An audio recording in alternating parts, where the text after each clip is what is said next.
What I'm hoping, thank you.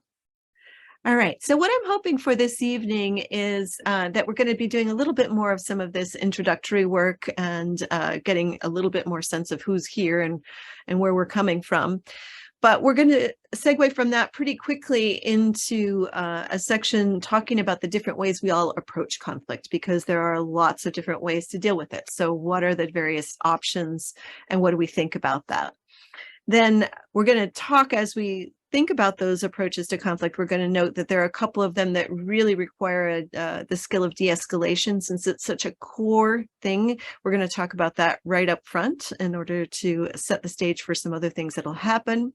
Then we'll circle back and talk a little bit more about how that works within Medical Reserve Corps and crisis management type settings.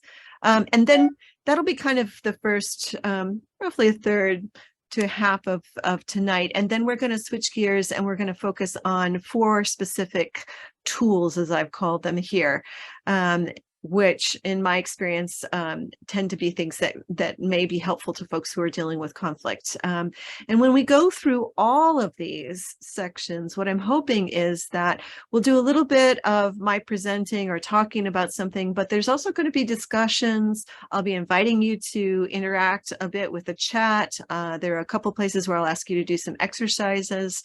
And there's one place where I'll have you talk with one other person for a brief period. So we're going to try and change it up enough to keep you engaged and interested and hopefully learning from the experience and from each other.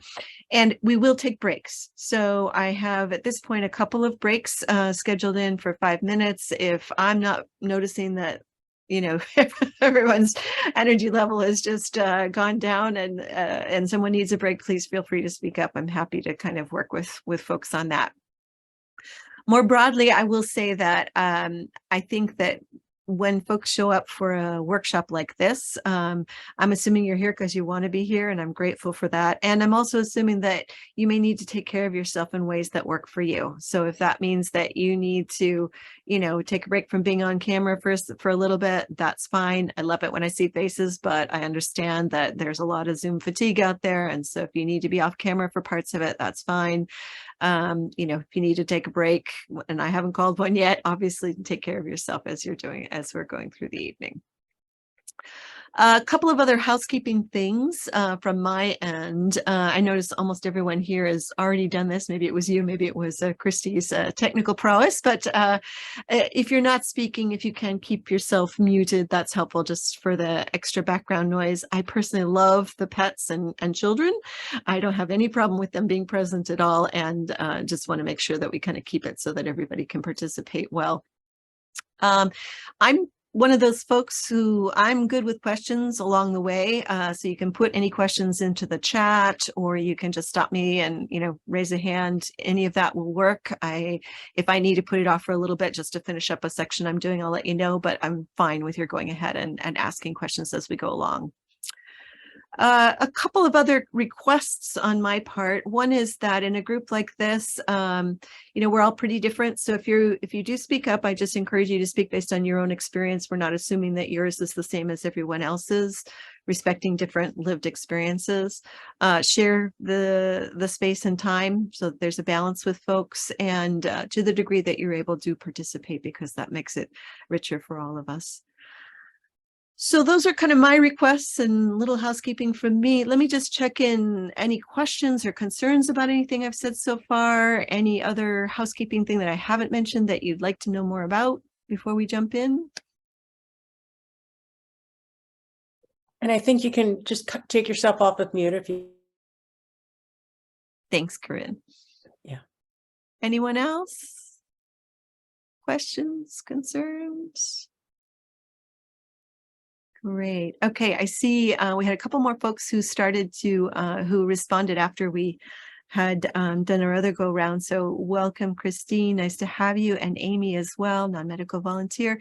And Christine, yes, noting that obviously you've got other things you're dealing with. Thanks for letting us know that. Okay, so let's go ahead and jump in. This is a little bit more on just sort of, again, kind of getting to know each other and arrive here in this place. If you don't already have this, I'm going to encourage you to figure out a way that you might be able to make some individual notes. There'll be a few points in the evening where I'll ask you to just do a little bit of make a few notes for yourself about a question that I might ask. So if you don't have something like that handy, you may want to see if you can grab that here in this first part. All right. So my first question for you all, and it might sound like a really obvious one, but I'm going to ask it anyway. We said this is conflict resolution. What is conflict? There's no right answer here. So if anybody's got any thoughts, dump it into the chat or just speak up. What is conflict?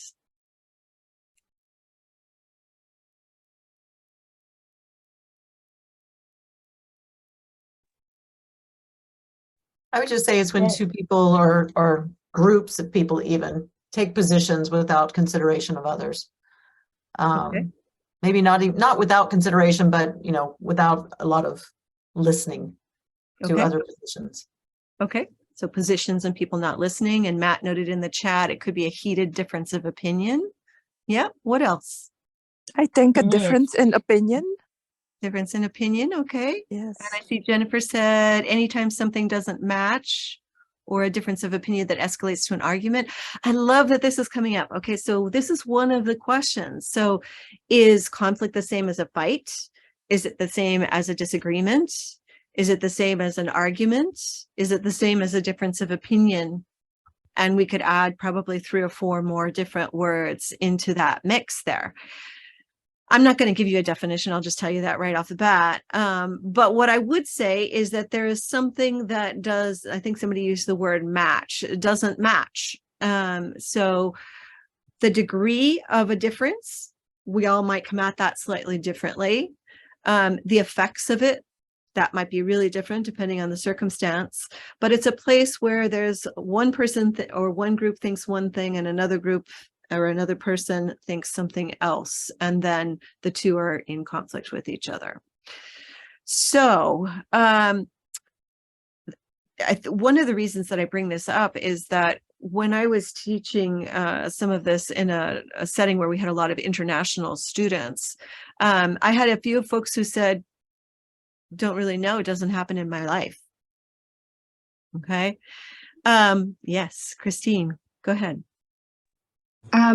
Thank you. Because yeah, as I'm processing this, I totally agree. And it's the differences but yet what comes to mind for me is that there can what we want. So in my mind, conflict includes some element of tension. Mm-hmm. Like okay. Many have said escalates. Would that be kind of where, because we could have lots of differences and all think this is pretty cool that we're coming from different places. Absolutely. Yes, that's absolutely true. Our associations with having difference and the degree to which it's a problem are going to be really different. And what makes it into a conflict? I love that there's been a couple of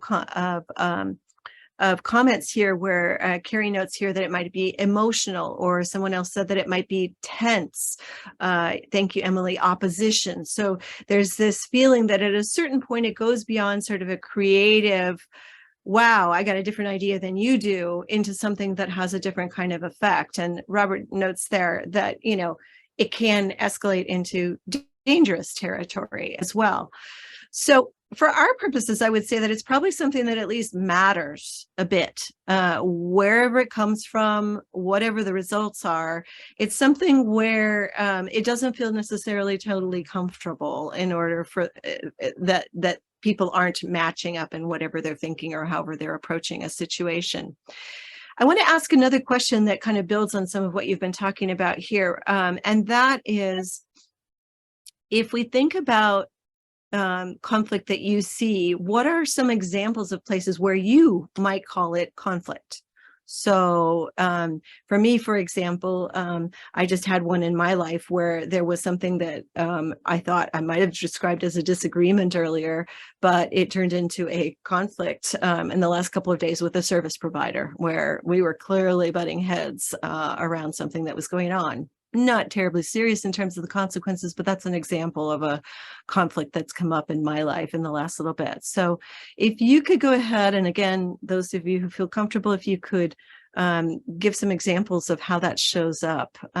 Robin, I see you put retaliation. I don't want to put you on the spot, but could you give us a little bit of a sense of what that actually looked like? What kind of conflict? I'm so excited to be a part of this because I work with a nonprofit that's focused on gun violence, and in a lot of cases, maybe it was an accident, what have you, but what results is a need for retaliation that is just advancing the conflict even further. And Okay. so I look forward to learning some of the tools today to see how it might apply in that more, I should say, less innocuous environment of gun violence. More dangerous. Thank yeah. you, Robin. Yeah, Mhm. that's great. And Christy, I see customer service. Oh boy, is that a ripe one for sure on all kinds of sides. Thank you. Yes. Anybody else got any examples? It could be from MRC settings too. A number of you are volunteers. And so if there's something where you've seen conflict come up in your MRC work, that's really helpful too. Physician in the hospital. Yeah, Angela, could you give us an example of a kind of conflict that might come up in a hospital setting? Yes, sometimes when family of patients, they're not, sometimes things are not good explained, or they are, a lot of emotions come up when patients are very sick. So I think the discussion becomes heated or emotional. Sometimes also with colleagues. Everybody's tired, everybody's stressed in the hospital. So things often get into a conflict. I think a discussion is a continuum, and often when it gets negative and emotional, we call it conflict, but it's kind of a continuum. Okay, yes, absolutely. That makes a lot of sense. Thank you for that. Great. Okay, vaccines were a huge one that came up here in recent times. Flu, so that's one. See Jennifer in the ER last night, combative due to having to wait. Yes, thank you for that. COVID response, a lot of conflict about policy and mandates. I've been hearing that just across the board in so many different settings lately. Household partnerships and negotiating the work of the home. Thank you, Emily, for bringing that up. I mean, often we come into these settings and we may have been brought in because we're volunteers or because it's our work or whatever else that might be there. But I find that by the end of the evening, a lot of folks have started thinking about their partner, their sister, their parent, their whoever it is, because we often are the people that we have the most conflict with, or that we have the most consistent types of conflicts with, are those who are close to us. So that definitely can come up in this setting. Yes, Corinne. Well, I just wanted to say I'm glad that Christine said what she did about stressful situations, because when we think about deployment in emergency response, we know that there's going to be stress. It's just common to this kind of response, and I think that I have a belief that conflict is more likely to occur in situations where there's stress, and maybe you'll teach us about that. So in my tenure with MRC, which has been several years, there have been instances of conflict with, volunteer among volunteer, volunteer with volunteer coordinator, shelter management versus, team leader of MRC. So we've just seen them in so many different situations. Great. Thank you for bringing that in, Corinne, related particularly to the MRC settings. And I can imagine that for any of you who worked, certainly the clinic work, I think has been alluded to, and how that has played out in recent times with the pandemic and with the vaccine situation is huge. But also in shelters, just a lot of conflicts can come up when folks are in close quarters with each other. Resources may seem to be scarce. It's tough when you're in those settings, for sure. And Susan brought us a different example here of being with shareholder and the board of different companies. Thank you for bringing that up, because obviously this happens. Well, I will say obviously, it's my belief that it happens everywhere.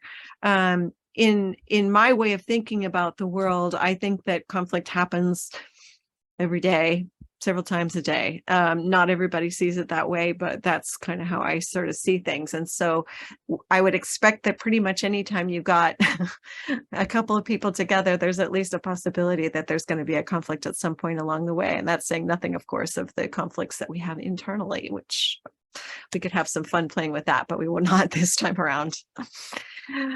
Okay, so here's a quick invitation for you on your own. This is not going to be shared. It's just for you to think about. We've been talking about conflict.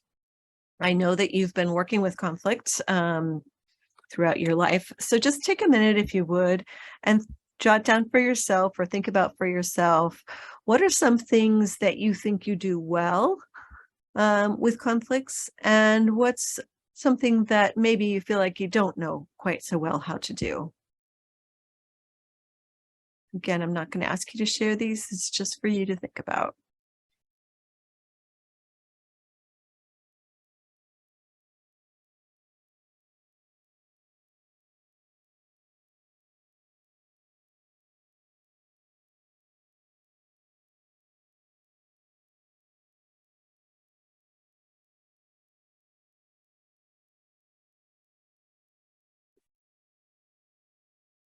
Okay.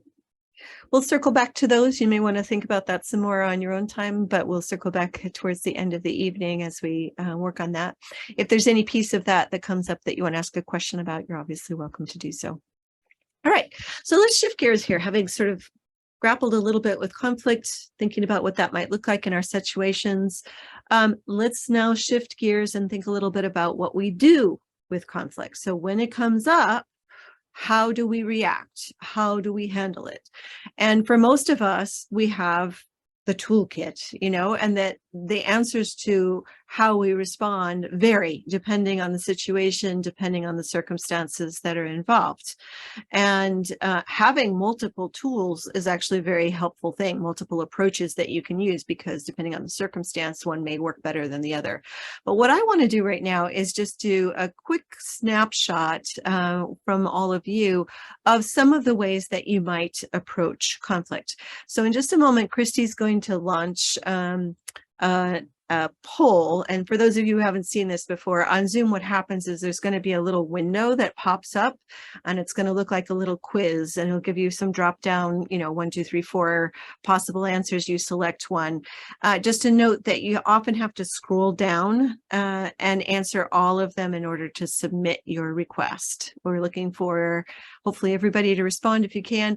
These are anonymous. There is nothing about you having submitted it that is captured. And as we're talking about it, I'm not seeking to call anyone out for a particular response. It's going to be just to get a sense from the group of how people think about approaching conflict situations.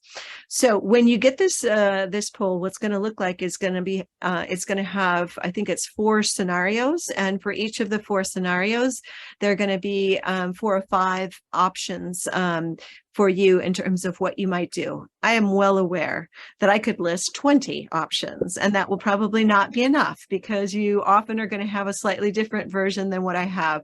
Pick the best one. If it really doesn't work, pick something else. And I may ask a few folks who selected something else to share, if you'd be willing, what that other might be. Again, just looking for a snapshot here so we begin to get a picture of how people think about approaching conflict. Christy, if you could go ahead and launch. Okay. Thanks. You got it.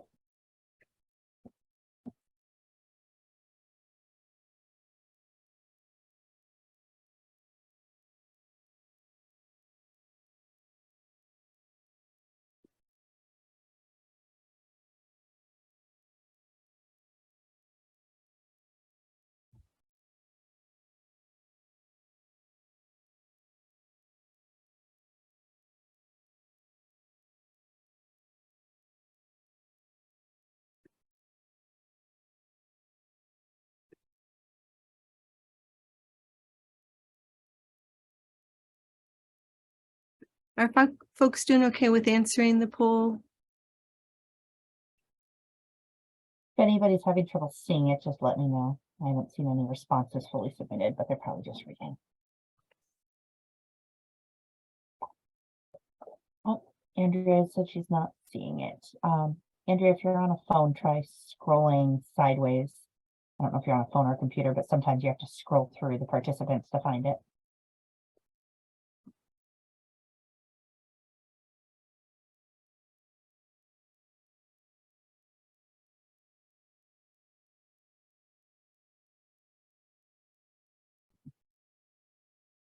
And you're right, Robert. No, it depends. That was my note ahead of time. You're not going to have that in this particular. Just pick the best you can in this circumstance.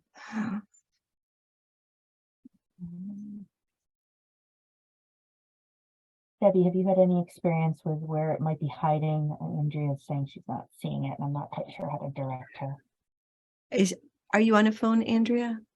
No, she says she's on a computer. Sometimes it shows up as another window. So if you minimize the window where you're looking at people, sometimes it's hiding behind that. So you could try that.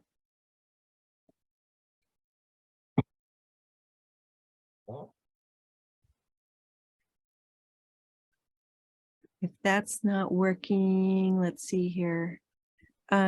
Christy, you could do a private chat maybe of the questions to her just so she has a background. Sure. Thanks. It won't show up in the poll, but at least have a context for what we're talking about. Yeah.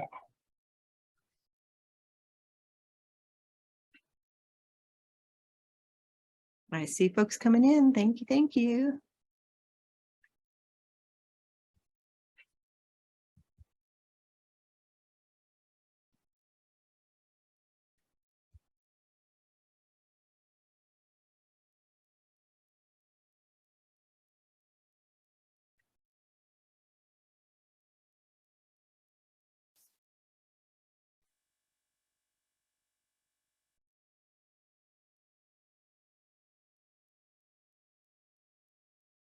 Great.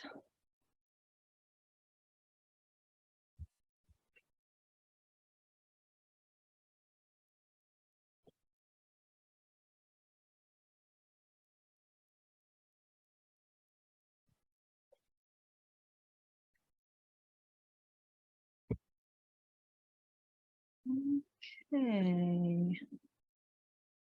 I think we'll give it just another minute for folks to finish up. See, a lot of folks have answered, so if you are someone who is midway through and you need a little extra time, if you could let me know or let Christy know, that's great. Otherwise, we'll give it another minute here and close.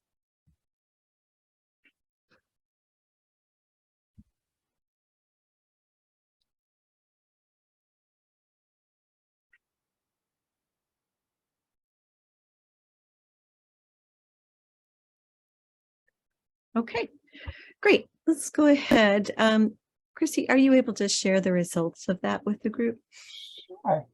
So on the first question, a family member moved or used a personal item of yours without talking to you before they did it, even though they knew you wouldn't like it. Would you?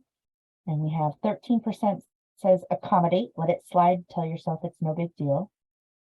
Another 87% said talk it out, ask questions, listen to them, see if you can figure it out.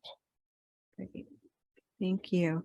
All right, so we got for the options, just to, I think everyone noticed this, but the options were all the same for each of the questions. So retaliation, accommodation, avoiding them, talking it out, or something else. So on this first one, pretty clear that most folks were saying that they would talk it out, and some folks said that they would accommodate the situation.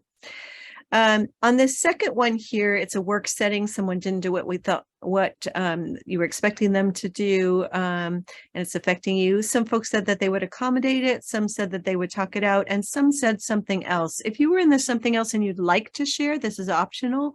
Let me just open it up here if anyone wants to mention what their other response would have been. It's just in a work setting, I would make sure it was clear on who was responsible for what, so that my work didn't get taken down by the other person necessarily.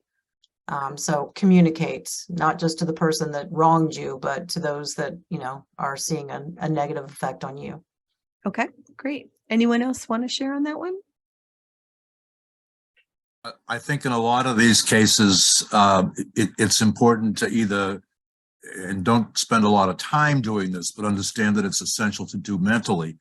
Evaluate the situation, the players, their emotional drivers, especially in a group setting. Depending upon the group, I may want to say to the other members, look, I know Josh screwed up on such and such yesterday. Don't worry, I'm going to handle it with him. Everything's under control. It really is a spectrum sometimes, and it really depends on who you're dealing with, what your background experience is with them.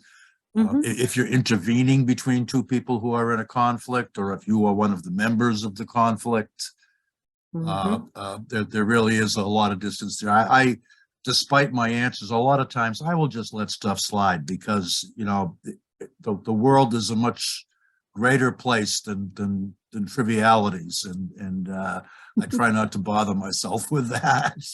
Got it. No, that's really helpful. And obviously the context on it depending, and that we have to spend the time to think through what those different factors are and how we're going to play those out over in this particular setting, and how to do it well matters a lot. We'll definitely touch on that in another one. Great, thank you. So let me just briefly look at this. On the third one, someone teased you or made a public comment. Some folks, we had 20% say they would retaliate. Another 20% said they would accommodate. 20% said they would avoid. 33% said they would talk it out. And then one person said something else. And on number 4, we have one retaliation. Number 4 was related to a service provider that you think didn't do such a great job. And in that one, most people said that they would talk it out. And then we had a few folks who said that they would do something else. For number 4, with the service provider, anyone who said something else want to share what that was about? Escalate. Escalate. Okay, great. Thank you. Anyone else? All right. So let me ask you, when you look at the results of that poll, what do you think about that? And I'm just going to share this in a slightly different way here. I think that's the same way, so we'll just end that. So when you see the results of that, anything comes up for you? What do you think about that? I think that's a great example of how different people respond to different situations in different ways right off the bat. Yep, absolutely. Thank you, Robert. Angela, what were you saying? I would say the same. Different situations, different people. It's always a spectrum, just like Robert said, of things happening and the experience that you have with that person. If a person is bringing you into problems every time, or the person is sneaky, you would handle in another way. You would probably choose for A. You wouldn't give them, you wouldn't talk about it anymore. You wouldn't accommodate them. You wouldn't retaliate. So history it matters, right? Yes. And the person's intentions, Okay, great. Thank you.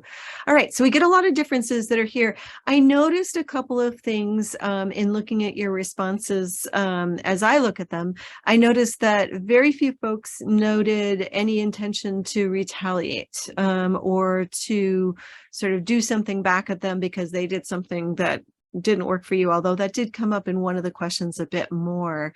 The other thing I'll just note is that I didn't see folks doing much on the avoiding, and a lot of talking it out was listed here. And I wonder what you think about those things. But first, let me turn to Christine, who had her hand up. Go ahead, Christine.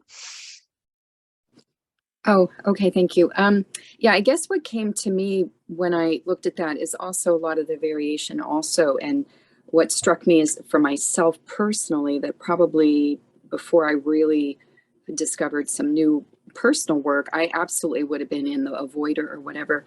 And mostly because of fear, I think, of standing up and, whether for myself or another person. And so I think that, the other, along with that, what struck me is, and I'm in your camp as well, that I think there are conflicts that happen for us all day long, whether internal with a family member. I mean, you could disagree over what we should cook for dinner tonight, kind of things. So, and where I think the way, and I'm kind of big. I love neuroscience, and our brains are wired to just react, and the body is going to have emotions come up and we kind of go before. So I think that I'm so happy to be here and yeah, untangling. Great. So thank you. Great. Thank you, Christine. Robin, go ahead. Yeah, Christine, I'm so glad you mentioned the neuro side of things. I'm a coach with positive intelligence that really gets into the saboteurs in our head that makes us react in the ways that we do versus using our prefrontal cortex to really respond in a way that's built on empathy and exploration and innovation and things that would move people forward. And, you know, so much of the work that I've done so far on conflict really goes back to what was your first experience with conflict? And, you know, my parents got divorced when I was young and I never saw them fight. So my thought about conflict was, oh, if you fight, it means the end of things. Other people grew up in families that naturally have brothers and sisters fighting each other. So they're comfortable with conflict. So it doesn't surprise me that we all had such a different reaction, because so much of it, I think, does depend on your personal relationship with conflict. Absolutely. Yeah, I want to invite you. I want to build off of what Robin was just saying, actually, and invite you to do, this is another of those little pieces where I'll invite you to make a couple of notes for yourself on your own. I will not ask you to share these. Let me invite you to think back. First of all, let me just say this is going to be a very quick exercise. Imagine you're walking down a main street. You're going to pass a bunch of shop windows, and as you pass each one, the curtains are going to open with the glass still there, and then they're going to close again. Okay, so here you are, you're walking down the street and you pass by one window and it opens up onto a scene when you're about 8 or 9 and there's a conflict in your home over something. How was it handled? Just think for yourself. How did it get handled? Don't spend too long there. For some of us, that might not be a very pleasant place. The curtains are closing. I'm going to walk a little further along. You're now a teen and you're having some kind of a conflict with someone else in a school setting of one sort or another. How did that conflict get handled?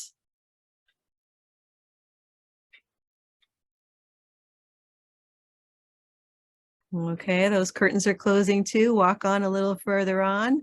Maybe a first job or professional experience that you had, and there was a conflict in that work or volunteer space. How did that get handled?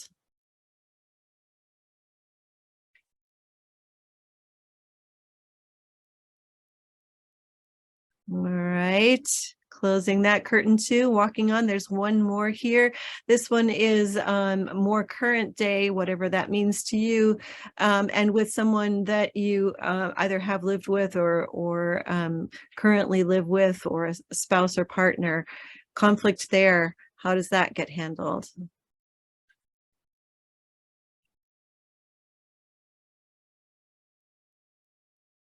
Okay. And that curtain is closing as well. And now we're going to just wander off of that street right there. Erase it if any of that left any bad memories for you or had any bad feeling tones for you. I'll just say that I'm going to give you a couple of examples here. So in my situation, when I was 8 or 9 and living at home, avoidance would have been the primary thing, with some accommodation and a little bit of passive aggressiveness thrown in, would have been kind of the modes of dealing with conflict in my world at that age. For my partner, it was very much aggression. You know, if you say something bad to me, I'm gonna come back right at you. And, you know, and sometimes there might have been something that was a little more than just the words that got thrown around when that happened. It was very much going after you. I do have some friends who grew up a little bit more in a world where, at least on the surface, sometimes there was a lot of talking it out, but often there were some other tinges that were, you know, accompanying that talking it out thing. And in my experience overall, you can see how this fits for you. We do these trainings with a lot of different folks from a lot of different backgrounds, and this is not true internationally, but here in the US, in the settings that I've been in, most folks, particularly if they think back to what those original messages were about how to deal with conflict, what we find is that the 2 or 3 that I described initially, avoidance, accommodation, and some form of fighting back, are much more common than talking it out. In most people that I work with, talking it out is something that we learn later along the way, and it comes out more in later life, and it often didn't come out so much in early family life. That's not universally true, but that's my experience overall with groups. And so that's one thing that I think is really interesting to me about the results of the poll that we just took, that's different from some of what I see in the rest of the work that I do, where really avoidance often shows up a lot and fighting back shows up a lot. And I noticed, you know, for myself, that I do all of those things. I'm not proud of it, but I certainly have sometimes fought back, and I certainly avoid things sometimes, and I sometimes accommodate things. So, so just a food for thought about what our actual individual defaults might be that are there. I'm going to show you right now a little bit of a sense from some of the folks who are in the field of conflict resolution, how they name some of those approaches to conflict, just so that we can have a slightly different view on all of this. So for that, where did it go? Come here, there we are. Okay, so when some folks think about this question of what people do with conflict, they name 5 different approaches, and they're listed here in this handout. So the first is this avoidance.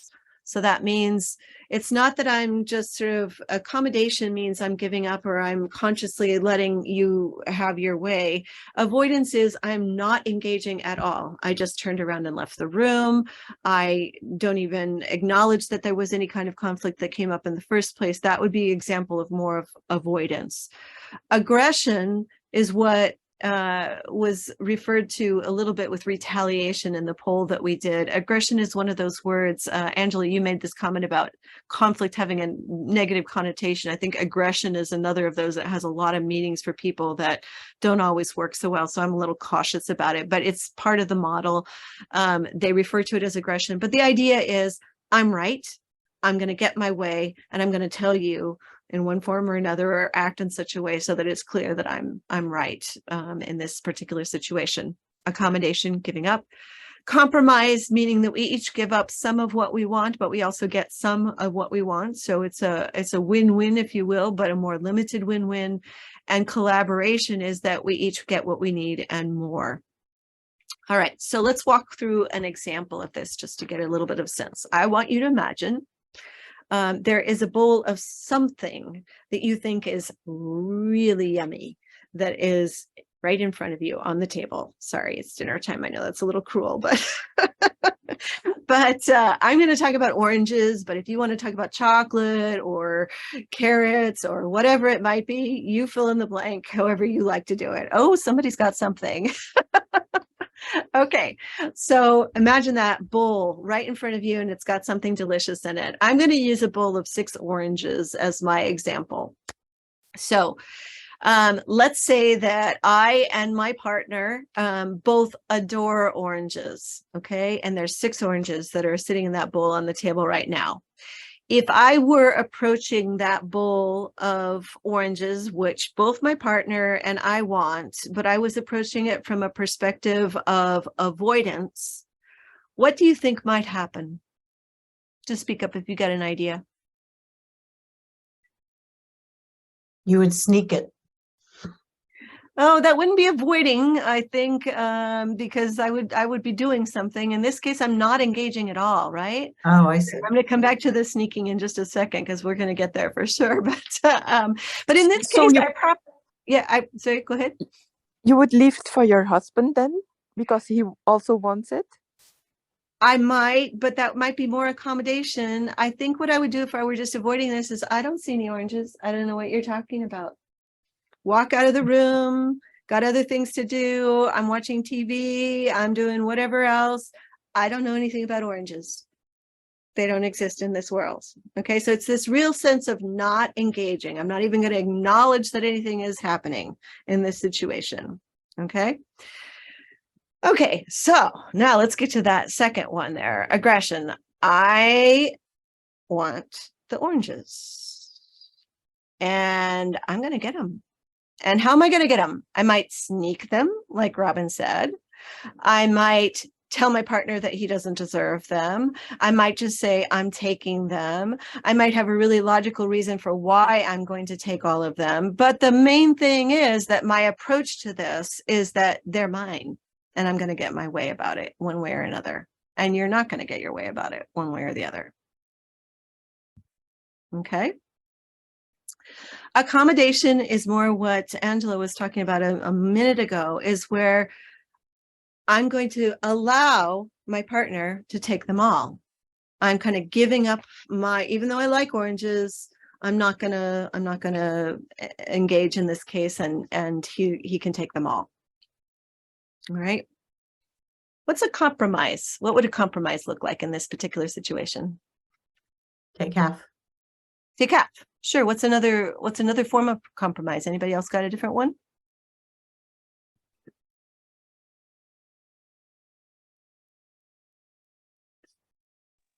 Win-win. It's a win-win for sure. One of the things that comes up with compromise is that we often think that it means half-half, but actually it doesn't always necessarily mean that. If I'm a lot bigger than my partner, then yeah, I might get 4 oranges and that partner gets 2 oranges. So a compromise doesn't necessarily mean that it's quote unquote fair, whatever that means. That's a whole other term that we could spend a lot of time on, but it's some version of each of us getting at least some of what we want, even though it's not everything that we might want. So it might be 3 and 3, it might be 4 and 2, and there might be a different way that we could divide them up that we haven't talked about. But the idea is that we each get something of what we want. Can I ask something?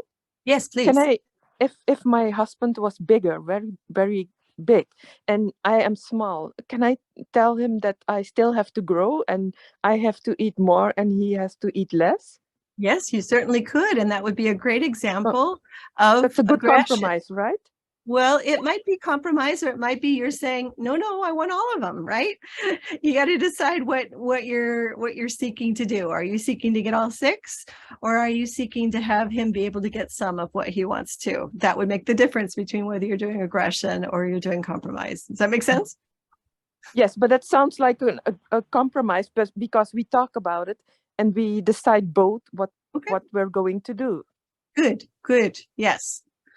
All right, so let me give you an example of collaboration, the difference between compromise and collaboration. You're gonna have to follow along with me here just a little bit. There's a little bit of a technical thing here that some folks may not be familiar with. Okay, so here we are, 6 oranges. I say to my partner, why do you want the oranges? My partner says, I've been feeling so sick lately, and I'm feeling like I need that orange juice. It's just going to give me that boost of vitamin C, and with that, I'm going to feel better. I really need that. And I would say, wow, health, that sounds like that's a really important reason for you to have those oranges. And my partner might say to me, so why did you want the oranges? And I might say, okay, bear with me, folks. I know this is kind of weird and wonky, but I am just on this kick where I want to make marmalade to give to my family members for the holidays. I know that's weird, but that's something that we've always wanted to do. And I just think that would be really cool this year to be able to give that gift to them. All right, here's a little trick question. Anybody know, what do you make marmalade from? Anybody know? The peel. Thank you, Emily. Beautiful. Okay. All right. So you're beginning to get a little bit of a sense of where we might be headed here. So in a collaboration setting, my partner gets 6 oranges worth of juice. I get 6 oranges worth of the peel. And more than that, my partner says, hey, do you want some help making that? I've always wanted to learn how to make marmalade. That sounds like a lot of fun. We could do that together. Wouldn't that be fun? And I said, yeah, that sounds great. The the benefit got bigger than just the oranges. Do you see where I'm going with this? So the idea behind collaboration is that this is not a zero-sum game. It's not either I get 3 and you get 3 or 2 and 4 or 1 and 6 or whatever it might, 1 and 5, but it is in fact that we both get what we want and more. So in quote unquote real life, often what happens for folks who are talking about talking it out or trying to work out some sort of a solution, if you look at this graph down here, so here in the center here, what we have on the bottom is what you want, and on this vertical axis is what I want. If you're not into charts, you can tune out here for a second. This will only take a minute and we'll be back to the other world in just a moment. But if this is 0, so I get 0 of what I want and you get 0 of what you want, we would often call that avoidance, because basically if we don't engage, if both of us walk away from this, nobody gets the oranges. They just sat there on the table and they're going to rot, right? So it's nobody gets to benefit. If you get everything that you want and I get nothing that I want, that's accommodation. If I get everything I want and you get 0 of what you want, that's aggression. Here in the middle is that compromise. You got some of what you wanted, I got some of what I wanted. And collaboration is on a trajectory moving out on this line here. It could actually be over here, it could be over here, but somewhere in this idea of moving out further and further towards a point where we get more and more of what we want. That's the idea behind collaboration. Questions on that part so far?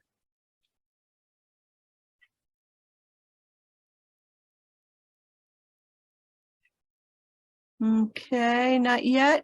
Okay, let's see here. And then decided to plant an orange grove. Yes, thank you. Okay, so are one of these bad or good, or what do we think about these? Well, some of it tends to, again, to be cultural. So depending on the setting, some of these might be more culturally or socially acceptable in a particular setting than others. It also depends on the circumstance, which is what we've been saying all along. It depends. So for example, avoidance. I don't have any relationship to the person who just cut me off in traffic. I'm not going to see them again. The person who just made me drop my books at the library, who just rushed past me in such a rush, they didn't say anything. I've got nothing more that I'm going to do with them. Or it's somebody that, you know, I'm a little scared of, and I'm not going to have any future engagement with them. Is it appropriate to use avoidance for that person? Yeah, might very well be very skillful to use avoidance with that person. And maybe even for right now, because I am so annoyed, so angry and upset, I am not even going to acknowledge to the other person that that even is a problem for right now. So we can use a technique like avoidance on a temporary basis and then shift gears and move on to something else later on in the scenario. So avoidance is not necessarily a bad thing, but if we use it all the time, what it means is that we're never speaking up and never seeking out the things that we would actually like to have, or engaging in ways that are going to lead us to be able to collaborate or to compromise with other folks. So none of these are good and bad. Aggression, kind of the same thing. Again, this has got kind of a negative tinge to it, but let me ask you, have you ever fought for something that you thought was right? Anybody here ever sign a petition or vote, or, you know, yeah, serve, sure. You know, we do things because we think there's a right way to do them. And we also do things sometimes where it's protective. So for example, a child runs out into the street. Are you going to negotiate with the child about whether they should be in the street? Probably not, right? You're going to firmly take them and bring them back to where it's safe. So again, so-called aggression may have its place where that's very appropriate for that to be what happens.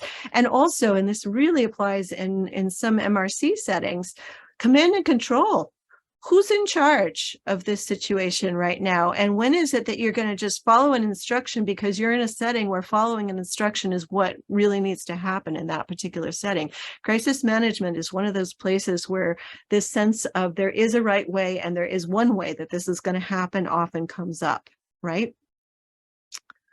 Okay, accommodations similarly. The classic example for this is in a domestic violence situation where it is so totally not safe for me to speak up that I am going to say, yep, you take whatever you want, because that's going to guarantee my safety in this particular moment. But we all make choices, right? Even if you're not talking about a situation like that, you might be talking about one where, yeah, sure, I like oranges, but actually what I'm really more interested in doing right now than dealing with oranges is fill in the blank, right? So it could be that there's just another need or another something that's going on that's just more important. And so, yeah, you take it, go ahead. It builds up goodwill. It might be a good thing for the future for me to have one in the bank, to not fight on this particular one. Compromise. Sometimes people think this is a good thing always. Well, you know, sometimes it doesn't feel that way. If you think about some of the landmark court cases where things went in a way that you particularly like, if the folks along the way before it got to the decision that you particularly like had said, well, maybe you do a little of this and you do a little of that, we might not be at that place where you get the gains that you get from really actually fighting through to find a better solution to whatever the situation is. So compromise doesn't always leave people satisfied. And often the implication when you say compromise is that people are still pretty dissatisfied and or that they were forced to give up something. So it really depends on the circumstances as to whether that's actually a good thing or not. And collaboration, well, it sounds lovely, doesn't it? But how long does it take? And how much do you have to talk about to get there, right? It's not for every situation. For those of you who've been involved in consensus-based groups where this is kind of the rule, oof, you can get pretty darn tired of some of that processing work in order to try and reach something that feels more like a win-win, a true win-win. So sometimes that's worth it and sometimes it's not.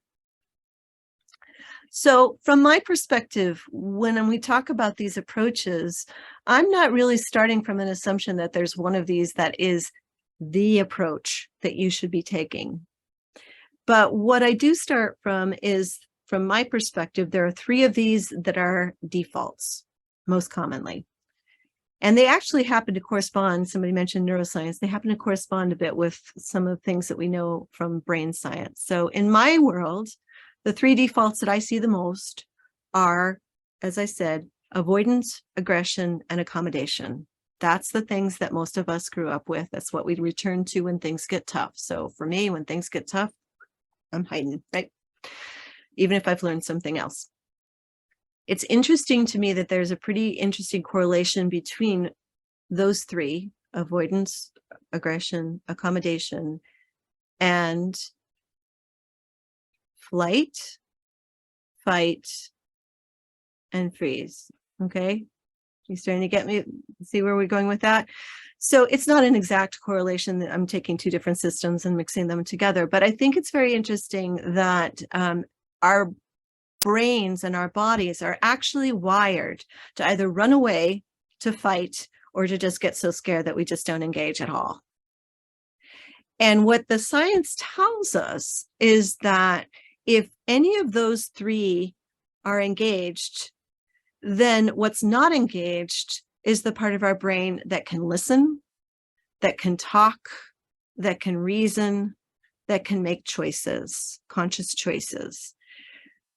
So what happens is, if those are our defaults, we have to actually physically, I'm going to use that word, move out of one part of the brain into another part of the brain if we are going to talk something out. So in other words, what that means is, if you're going to compromise, or you're going to try and collaborate, you're going to have to probably fight an impulse, your default way to go, and you're going to have to actually make sure that you are calm enough and feel safe enough that you can go into the part of your brain that's going to allow you to do that. That's kind of a big thing. What do you think about that, what I just said? Does that fit for you? Are you not make sense? Got questions about that? What do you think about what I just said?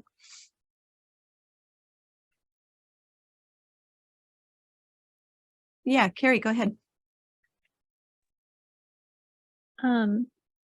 Hi. I feel like it makes a lot of sense. I think one thing I've been thinking a lot about as we're talking about this is the power dynamics that are in a conflict and societal structure, because I think some people don't even have a choice as to what their default response to things are.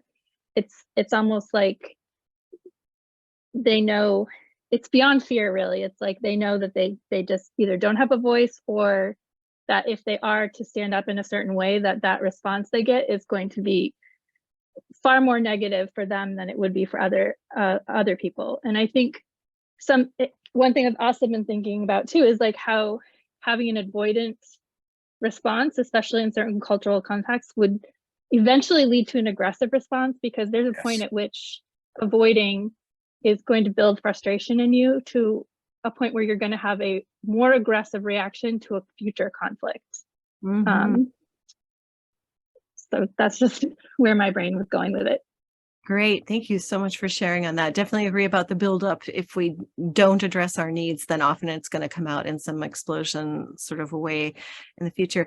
I also think it's interesting bringing up this question of power differences. And I haven't seen a lot of research on this. I'd be curious. It's something I've got kind of in mind to do a little bit more, see if I can do some more digging on it. But the correlation between the 5 approaches that have been researched a fair amount and power differences is not terribly clear because of the cultural overlays that are there.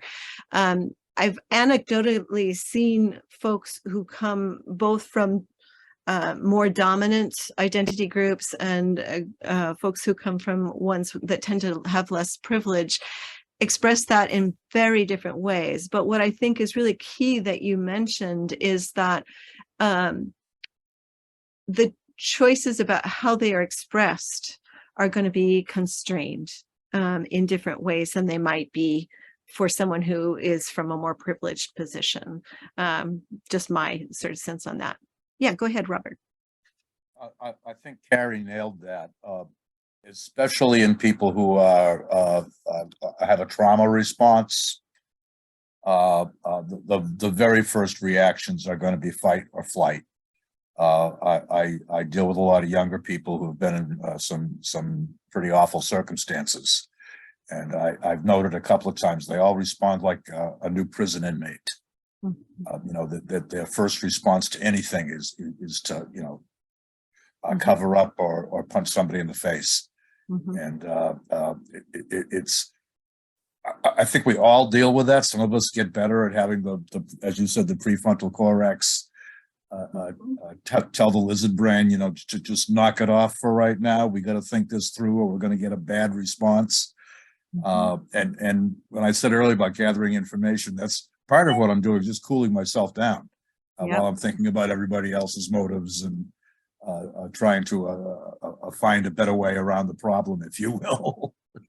We're going to come right to that in just a moment here, because that's a really key thing, is figuring out how to calm that down.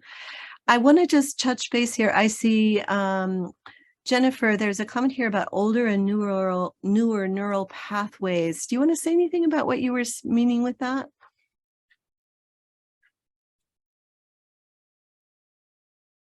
And if that's not comfortable, that's okay. But I think there may be folks who might wonder what. Sorry, just had to find my unmute here. Sure. Just kind of what some other people were saying about the lizard brain. So the older pathways that are kind of hardwired into us versus ones we have to develop as we grow and learn and mature. Okay. I don't know how many, I'm guessing many of you are familiar with this reference to lizard brain. Do you want to mention, Jennifer, what you mean by that? Oh yeah, just like I said, the ones that the pathways that, you know, might be from like caveman days, you know, from where we weren't as developed, you know, where it was just that reaction versus, you know, now we're a more evolved species and can actually think things through before reacting, or we should be able to. Yeah, there is that expectation. So the references, for anyone who's not familiar with this, to lizard brain are to those sort of automatic defaults, the fight, flight, freeze type responses there. Thank you, Jennifer. Appreciate that. And Robin, thank you for the comment about stress and which one we tend to go to. That really corresponds with a lot of what I've seen as well, and the taking practice to build new pathways. This is a muscle. It's absolutely a muscle, and the more that we practice, the easier it becomes, and the easier it is to make different choices. But it takes time in order to do that. So thanks for that comment, Robin. Okay, we're going to do one more quick thing, and then we'll take a little bit of a break here. I want to make sure that you get that break in. Here's what I would invite folks to do. Open up that chat window if you don't have it visible right now. I'm going to give you a question in a second, but don't hit enter yet. So what I'll invite you to do is to just type in your response, but don't hit enter. I'm going to give about a minute, and then we'll invite everybody to hit enter at the same time. Okay. This is a way to just kind of get those ideas flowing fresh for folks. So here's my question for you.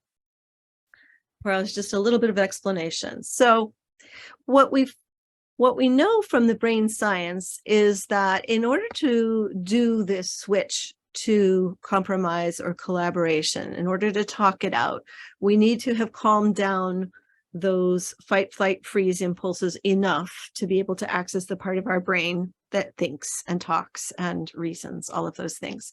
So the process in my world of moving from that reactive to the talk it out sort of an approach requires de-escalation. We have to calm down the body enough to be able to make that switch. And most of us have figured out some pretty good ways to do it. So here's my first invitation to you, and this is related to you personally. So for each of us personally, what's one, or if you have time and you want to write two, what's one thing that you personally do in the moment? Okay, so it's in the moment, things are rough. And it'd be really easy to either just go off in the corner or duke it out or do something, just say, nope, not me. What do you do to calm down for you personally? And so I'll give a minute for folks to type. Don't hit enter. We'll do it all at once.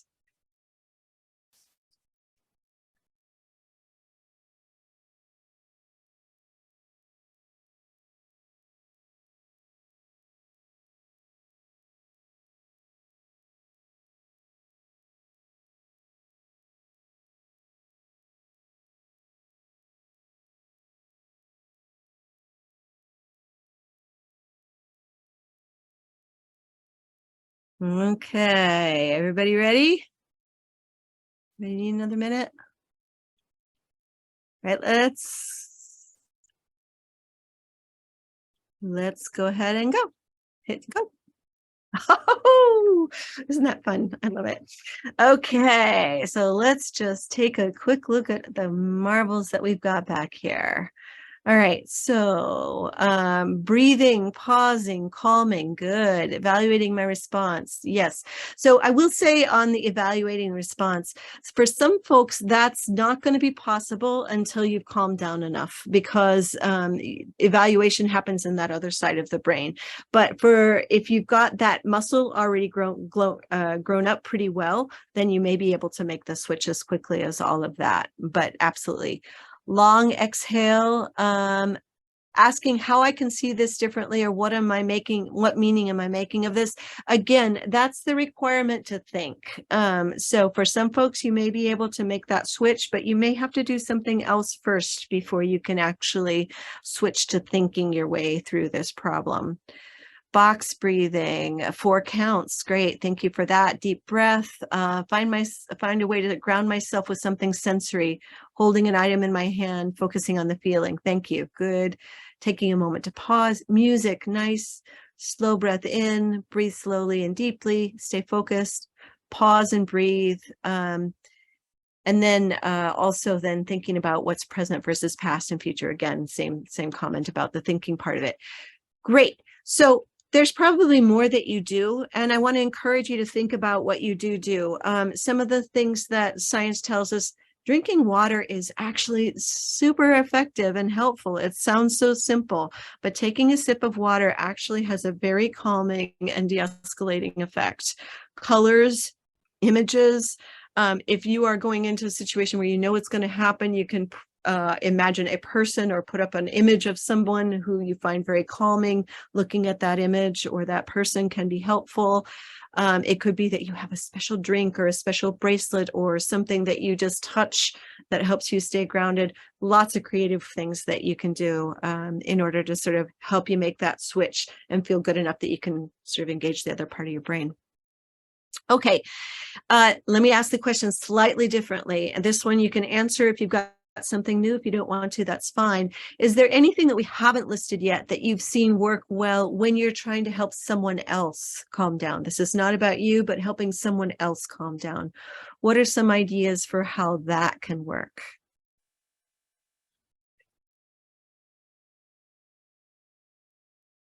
Anybody got any?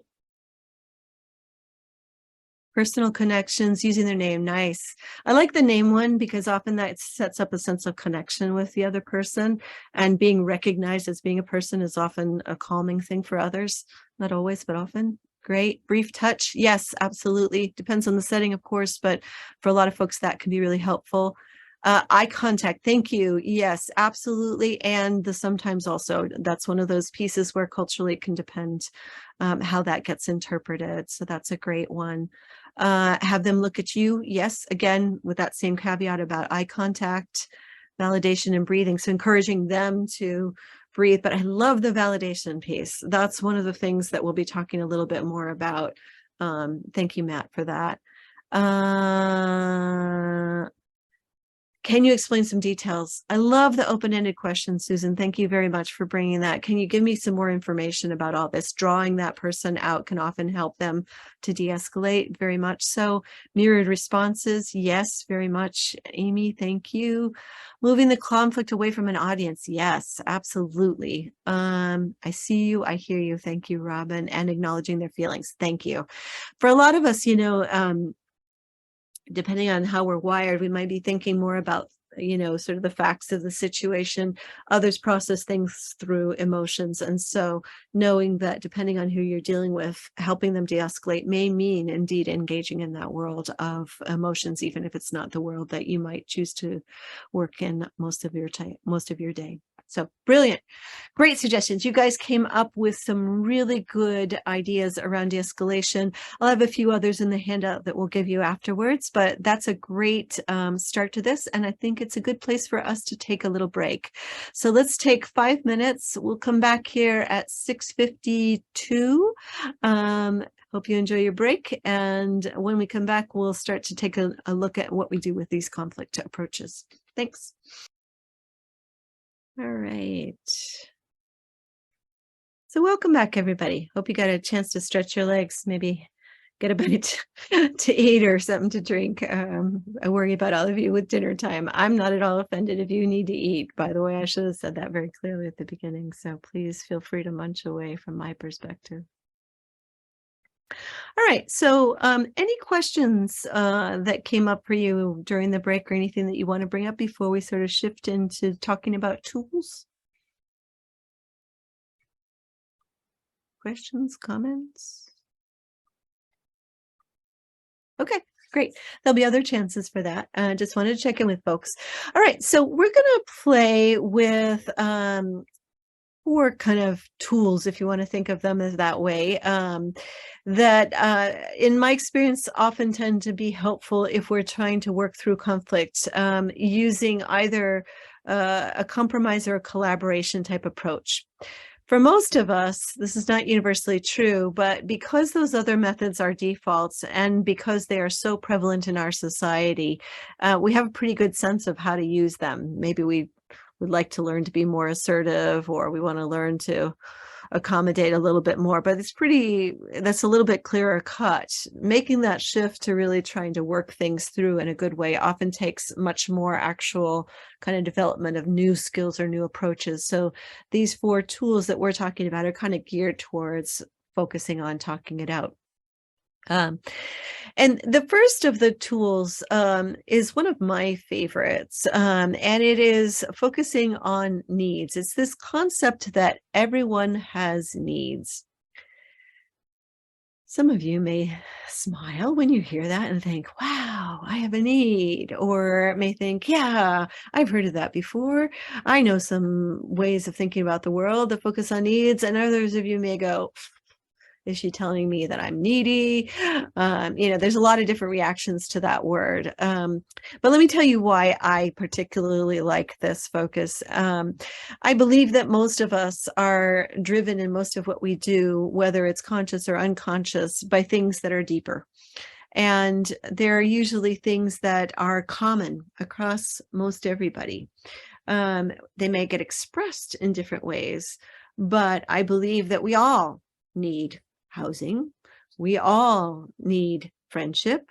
We all need respect. We all need fairness, and on and on and on. And again, which of those needs may be more important at a given time, what ways we have to get needs met, or what it would even look like to have needs met may be very different. If I say I need respect, what I mean by that may be very different from what the 18 or so of you say what you mean when you say you need respect. So what's the same is that it's an underlying thing that we have in common that is human, if you will. What may be different is how we approach it. But when we can go deeper into what is underneath and connect on that human level, it provides new opportunities for us to actually find solutions that work for both people. And it helps us be clear about what we're trying to do in this situation. Because if I'm coming in with one set of expectations and you have a different one, and we haven't got down to that deeper level, we may both be trying to solve the wrong problem. So that's why I really find it helpful to think about this question of what's underneath. So I want to show you a list of one of the sets of language. And again, this will be something that we'll share with you afterwards. Some of you may be familiar with this already. Oh, did I share the wrong thing? I did. Let me try that one more time. Sorry. So there we go. Okay, so here's that list of needs. And these are intended to be things, again, that are in common across different groups of people. So the idea would be that we all want to belong. We all think that beauty is important. We all think that choice is important, that we think competence is important, or cooperation, or community. Really, some of you may look at this list and go, I don't like that word. That vocabulary doesn't resonate for me. I got one that I think is important that's not on this list. That's great. For our purposes for tonight, I am definitely not wed to this, but I just wanted to go through and give you a chance to sort of see, when I talk about needs, what I'm talking about. It's those underlying things that drive us. So take a look down at the list right now. And just for yourself, I'm not going to ask you to share on this, but just read through this and make a note of a couple or three of these that just really feel like they are things that are really important to you on an underlying level.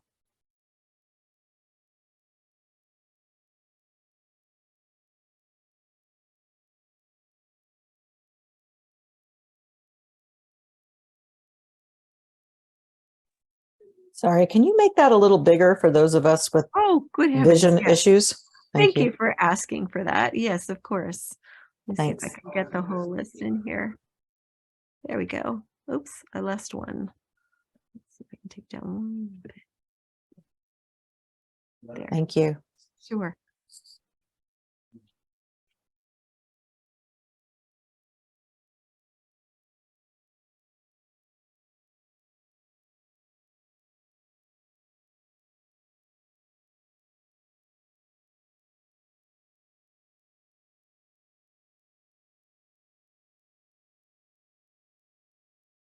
Okay.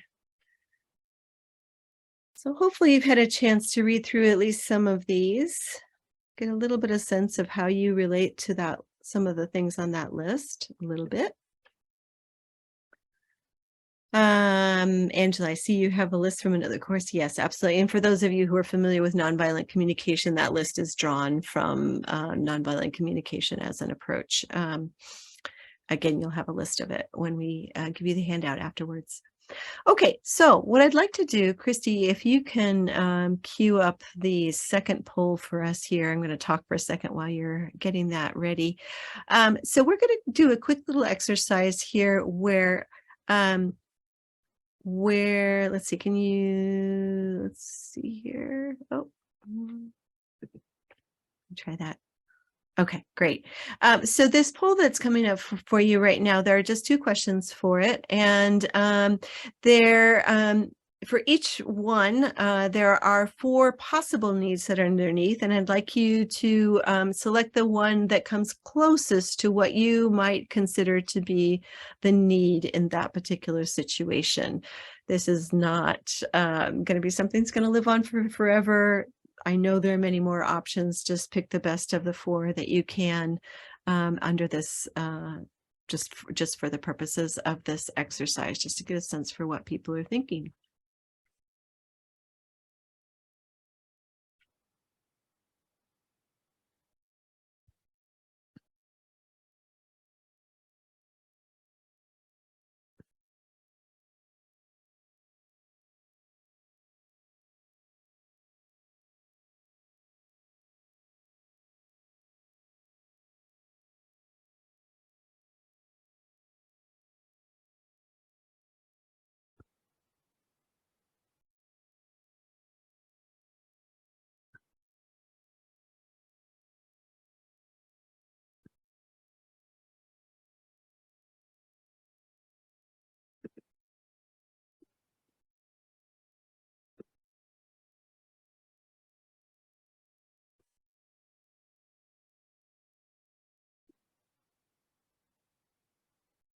Okay. Like we're just about got most folks. Let me get a few more there. A couple more responses. If there's anyone that is unable to see the poll, I'm happy to share the questions with you so you can at least follow along. Thank you, Christy. Okay, let's work with what we've got right now. So I'm going to go ahead and close this now. So, and I want to share some of the results with you all. So, as you can see here, the first question, you say you want my opinion, then you don't pay any attention to what I say. What I need is, on this one here, we have a 3-way split between the first 3, and nobody chose the 4th one. On the next one, no, you can't take the car on Thursday. The reason, well, what I need is, we have, again, 3 ways. Nobody liked D, but A and B both got 5 answers, and C got 2 answers on all of that. So, any thoughts as you look at the results of that?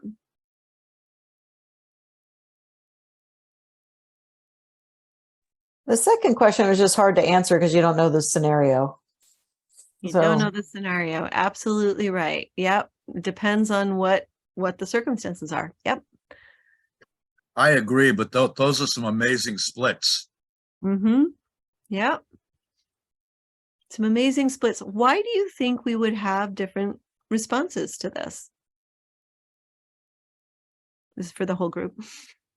I would think personal experiences and how that resonates with you and situations you've had is really going to impact how you answer. Absolutely. So I'm going to take just to sort of spin that out a little bit. If this first one, you say you want my opinion, then you don't pay any attention to what I say, comes in the context of you always talk to those other 4 people on the team and you never talk to me, or I never see anything from what I've said reflected in the answers that are there. I might very well be saying to be treated fairly is absolutely the key things going on here. But for me to respond that way is because I have a particular context that makes that response feel like it's the most appropriate one, right? So is there one of these that's right? Yeah, see Robert shaking his head. That would be my take on it, is that all of these are right. So let me ask you the other question. Who decides which of these is right? Which of these is true in a particular situation?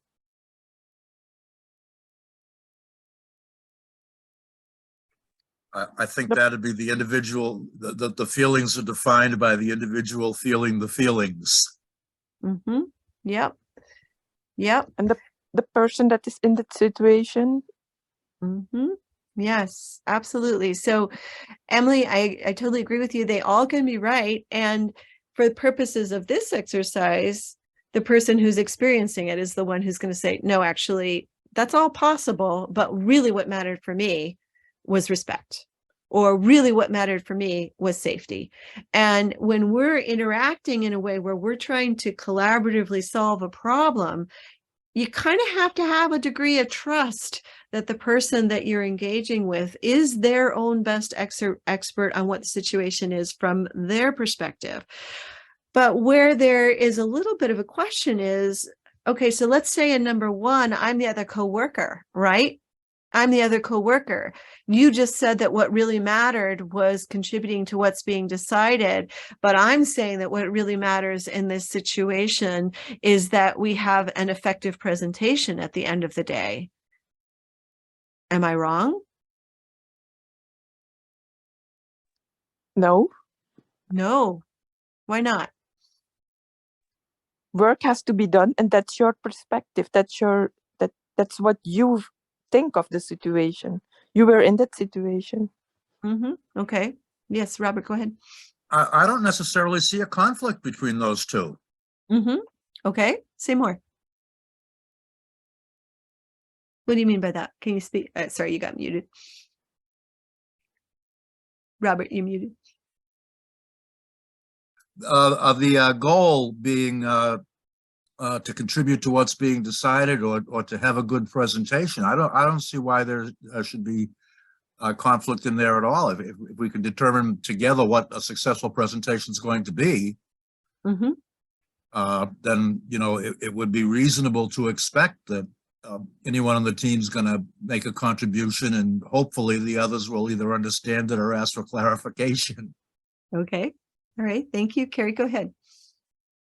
To play a little bit of a devil's advocate, I think it might depend on the time that you have.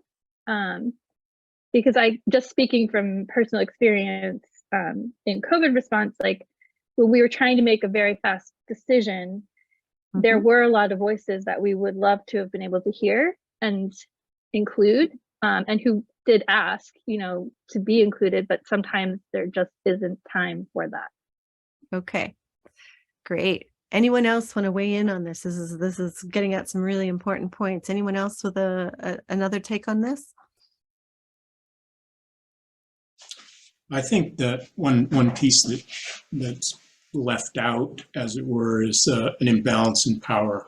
A lot of these conversations happen in a situation where it may be the boss and a bunch of people on the team, and the boss might not be particularly interested in other opinions, or emergency responder tells somebody what to do, and there's not a lot of slack in it, and power imbalance is sort of implicit.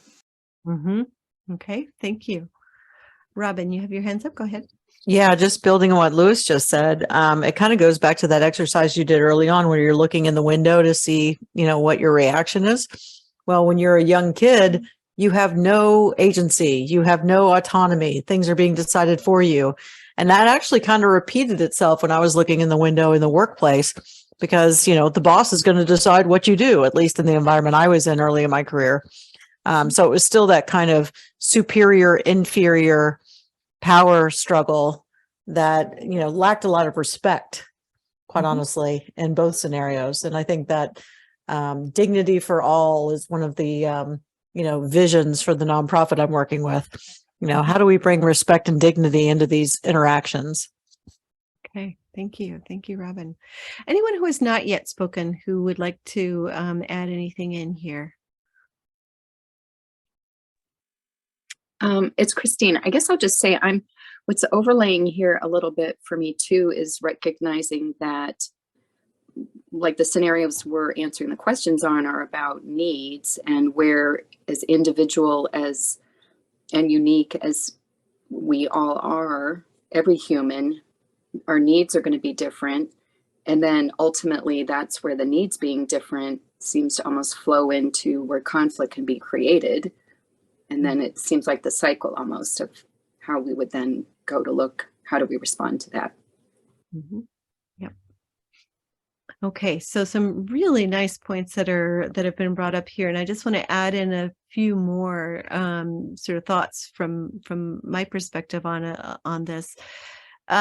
If to take the example we were playing with before, so one person really wants to feel like they're part of the decision making. Another person wants effectiveness, which is another of the needs. Or if you want to take something else, they want to be understood, or they want to be treated fairly, whatever the need might have been in that situation. So from the lens of thinking about collaborative problem solving, what I want to do is I want to say, yes, yes. Okay. You have a need for this, you have a need for that. And actually, most of us have multiple needs that are going on at the same time. So it's not just a single thing that's happening. So yes to all that is. Recognizing that it's there does not say anything to us right from the start about what's going to happen with that. So if I have a need for fun and you have a need for food, a lot of us would make a decision that food is a whole lot more important than fun is.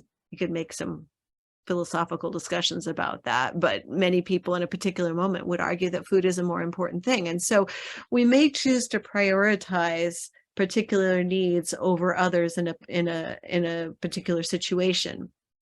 And sometimes, as a number of you pointed out, other people are the ones who are making the choices about what we can focus on and which needs are going to be met. And this is not an equal playing field by any stretch of the imagination. In some circumstances, what I want, if I happen to be in a position of power, is likely to get a whole lot more focus than what somebody else might want. But from the lens of, what if we're trying to foster good conflict resolution? We're trying to work together to come up with good solutions there. Even if we make other choices, let's say it's a crisis setting and contribution right now doesn't matter as much as just making sure that a line of command is respected. Okay. Again, I'm using an MRC type setting for all of this. Even if we end up deciding that, say, order or respect for that line of command is what's going to get priority in this particular situation, it doesn't mean that the other need is invalid or it can't be at least recognized. And what we often find is that it's not recognizing or saying that the need does not exist or that it's not legitimate as a need. That's what fosters a sense of resistance, of I'm not buying into what you're trying to do. I'm not going to cooperate. I'm going to sabotage it. I'm going to find another way around to get at what I need, because needs matter, right? Needs matter. We can't just ignore them away just because there's another priority or someone else has a different way that they want to be pursuing all of this. So when we can invite people into the needs party, even if it means I'm not going to deal with fun right now, let's make sure that we prepare the meal so everyone has something to eat first, and then we'll deal with fun later on. Like it could be a timing issue. It could be we're going to do a bit of this and then we'll do the bit of that. But hearing that my need matters, even if you choose not to focus on it right now, can be really helpful in these situations. Does that make sense? Yeah. Go ahead, Robert. In a lot of situations, if you've been working with the same group of people, you have an opportunity to kind of pre-understand their needs and try and pre-arrange that in the process of setting things up.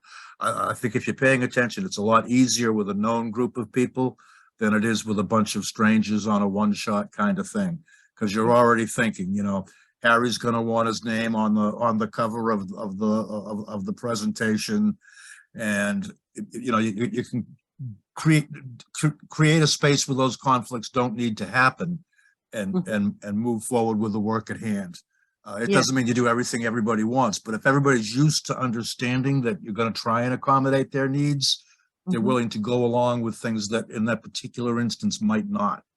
Yes, you could go a long way by recognizing those at other points along the way. Absolutely.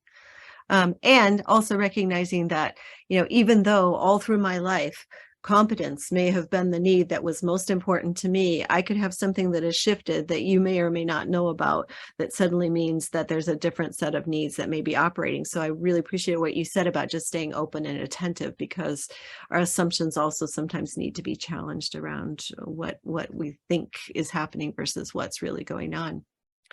I want to try one more exercise with these needs here. And this time, I'm going to invite you to respond based on your own sense of a need in a particular situation. So in this one, there's a stimulus that's given, a statement about something that has happened or is going to happen. I invite you to, again, choose the response that works best for you out of those that are there. Acknowledging that there are no right answers and that some of the things that you might really want to respond may not be on the list. Christy, can we go ahead and launch the next one? Okay. 3 questions, so if you can give these a try, that would be great.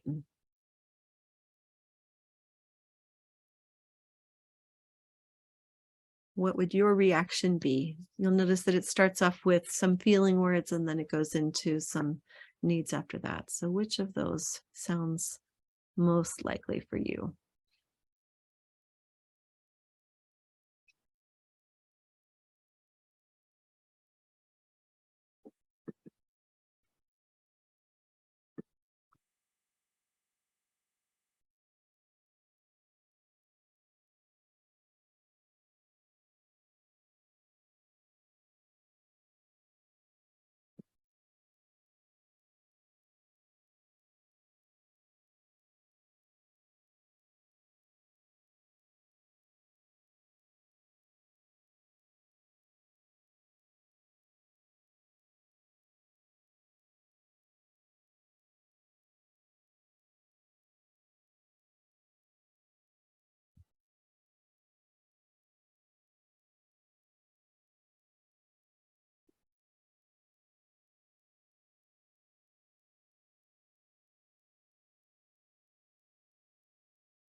Okay. Another minute.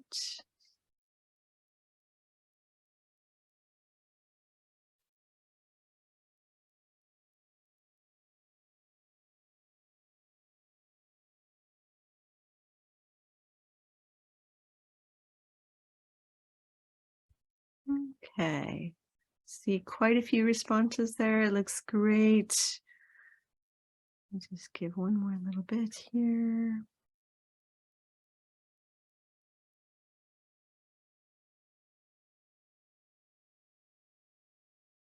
Okay, thanks everybody. So I'm going to go ahead and close it out at this point and let you just take a look at some of the results. I'm not going to ask you to speak about this directly, but just for a moment, just take a look at how many times what your response was similar to what others, and how many and in what places was it different. So just take a quick look at those results. Here's the first one.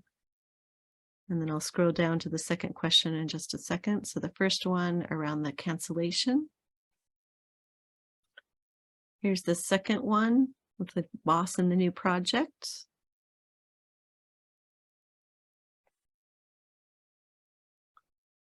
And then the third one with the family reunion.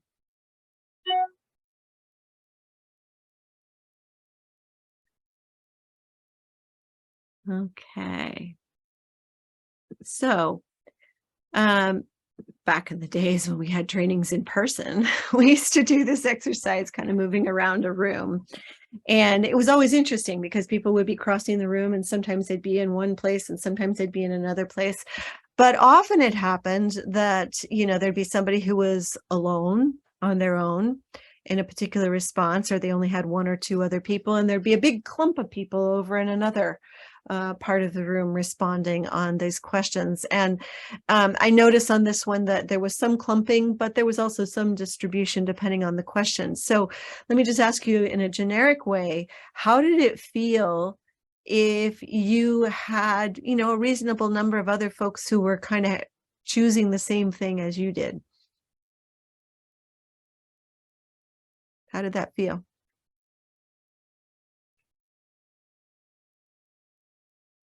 Belonging. Yeah. Thank you, Emily.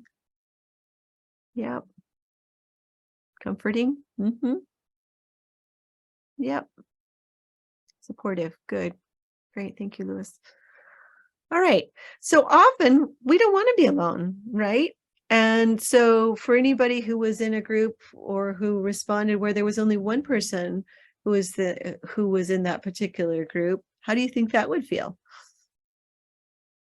Sometimes it can feel kind of lonely, right? Like you're the only person who's out there.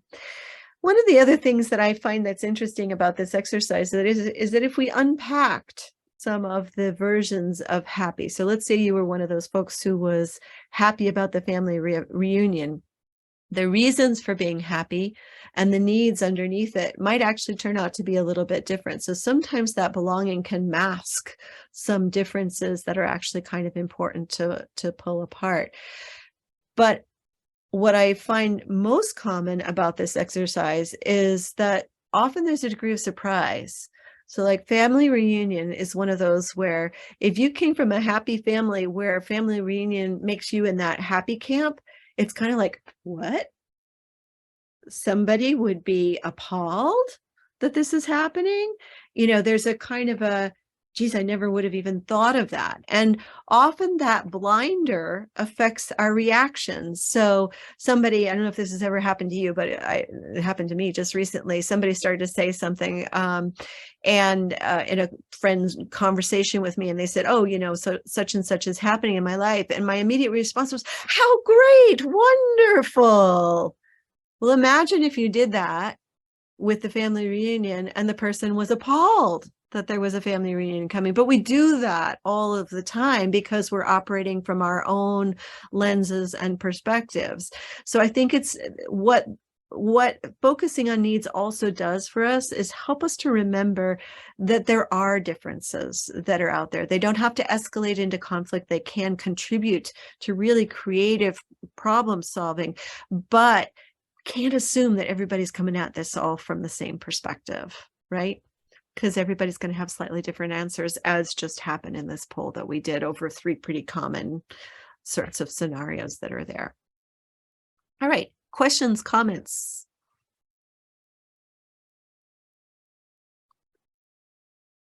Okay. All right. One last note on needs, and then we're going to switch gears to another of the tools. But I think this is also really just to kind of bring this back to emergency management or crisis management scenarios. So we've been made allusion a couple of times here to a circumstance where, particularly if it's an emergency, you know, what someone else might want in terms of having input or being able to do things slightly differently to meet a need that they have may feel like it's not possible. In fact, the instruction that's being given could just be, do it. Don't give me any other words. Do this now. And yet we then run into folks who are going to refuse to go along with that instruction, right? Has anybody seen that? Raise your hand. Yeah, I think several of you have probably seen at least some version of this that are there.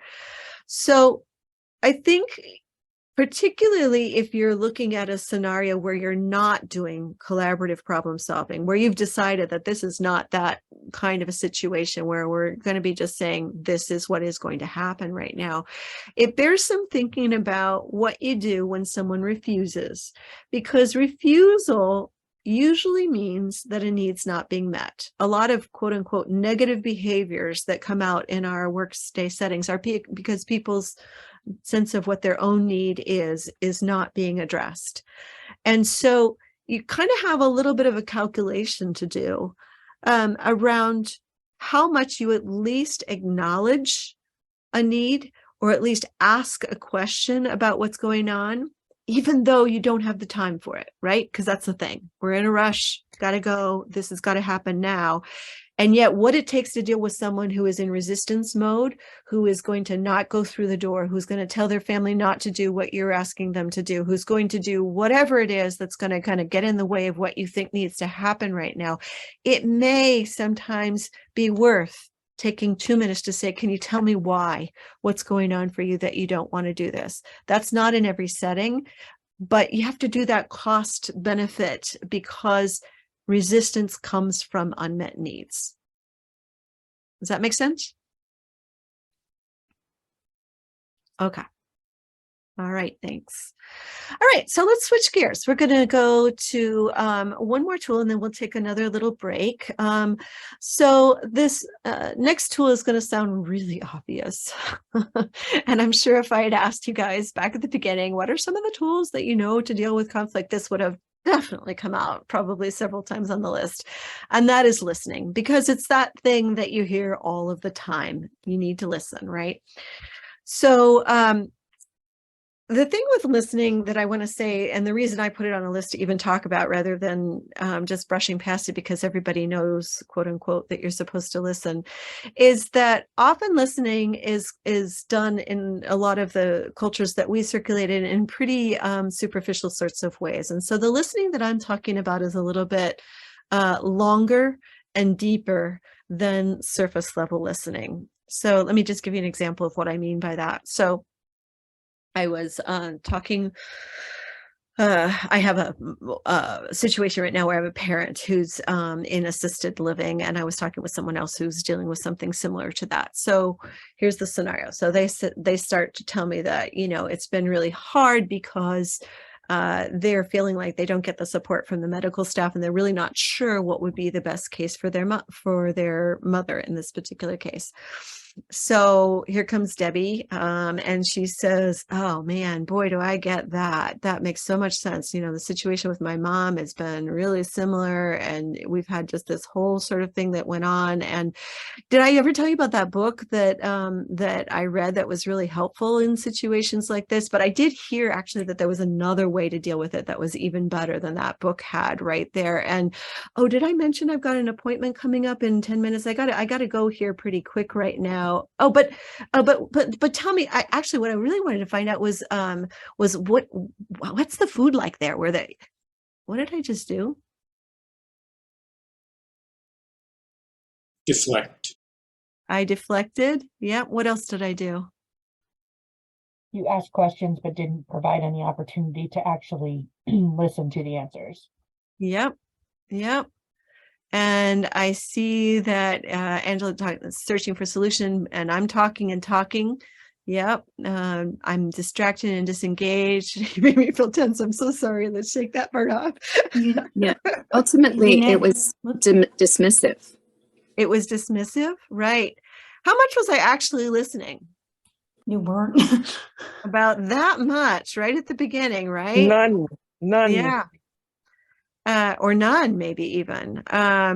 You know, we spin out our own stories. We're thinking about what we want to say in response. We're thinking about a question that we're curious about. We've got an answer. We've got, you know, we have a zillion other things that are happening under this guise of listening. And I, of course, did a slightly exaggerated example, but this is not really that exaggerated. It happens pretty often in regular, quote unquote, everyday life, that listening doesn't really happen on a very deep level. So instead, if I were doing this again, my friend might give me a rerun on it. So instead, you know, when they started to tell me that they'd been having a lot of trouble with their getting medical support and support of their mom, I might ask a question. So I might, you know, ask something that invites them to tell me more about what have you tried?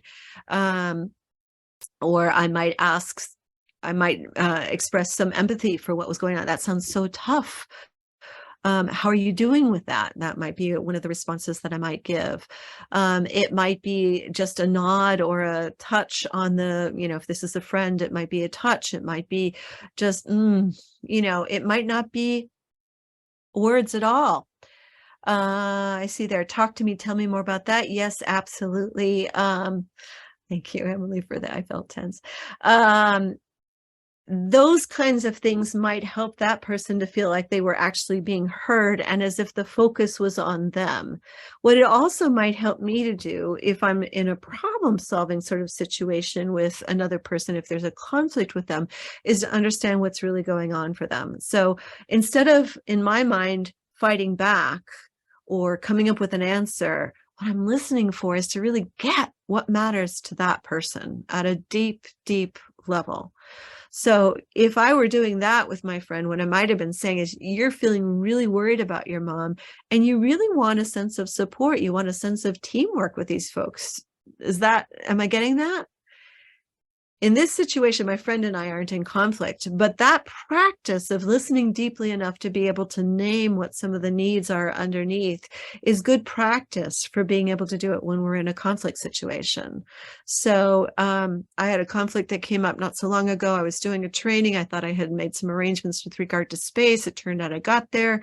They weren't there. I was frankly in an absolute panic, and I did not engage my best skills at the beginning of the conversation with them because I was so upset about what was going on. But as soon as I was able to de-escalate and to connect with this person and listen a little bit more to what they had understood about the arrangements were going to be, I had a completely different version of what was going on for them. It didn't change that I was still upset and needed the space for a training. So listening doesn't mean giving up on your own needs. It doesn't mean that you agree with what the other person is saying. It just means that you're taking the time to figure out on a human level what's underneath, what matters to this person, what are they thinking about the situation.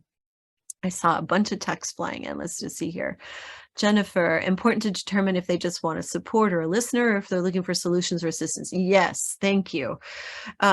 Absolutely. And in this particular case, since it was my friend, what she probably wanted was support. But, you know, I might have asked because it could be that someone was looking for solutions, and much more commonly, vice versa. They were not looking for solutions and they were just looking for support or listening.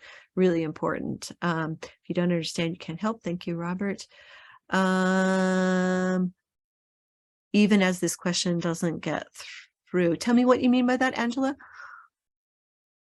No, if you ask the you're trying to ask the person what the real problem is underneath, and the person doesn't listen but stays aggressive. I recently had a situation with somebody. I'm asking, but the person is always aggressive, really aggressive to me, and I shut down when somebody acts to me like that. So it escalated, and now we have a mediation.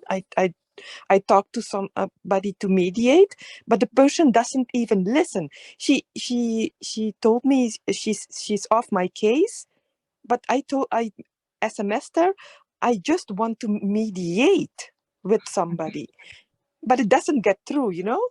Thank you for bringing up a case like that. Yeah. So this is actually kind of an interesting question, and it's a little off of the listening and needs, but let me take a brief detour into that land, and then we'll come back to listening in just a second here. So there is this question about, what if I'm the only one who's listening and the other person doesn't want to listen? Or what if we're both not into collaboratively trying to address this situation and the other person is just not willing to go there?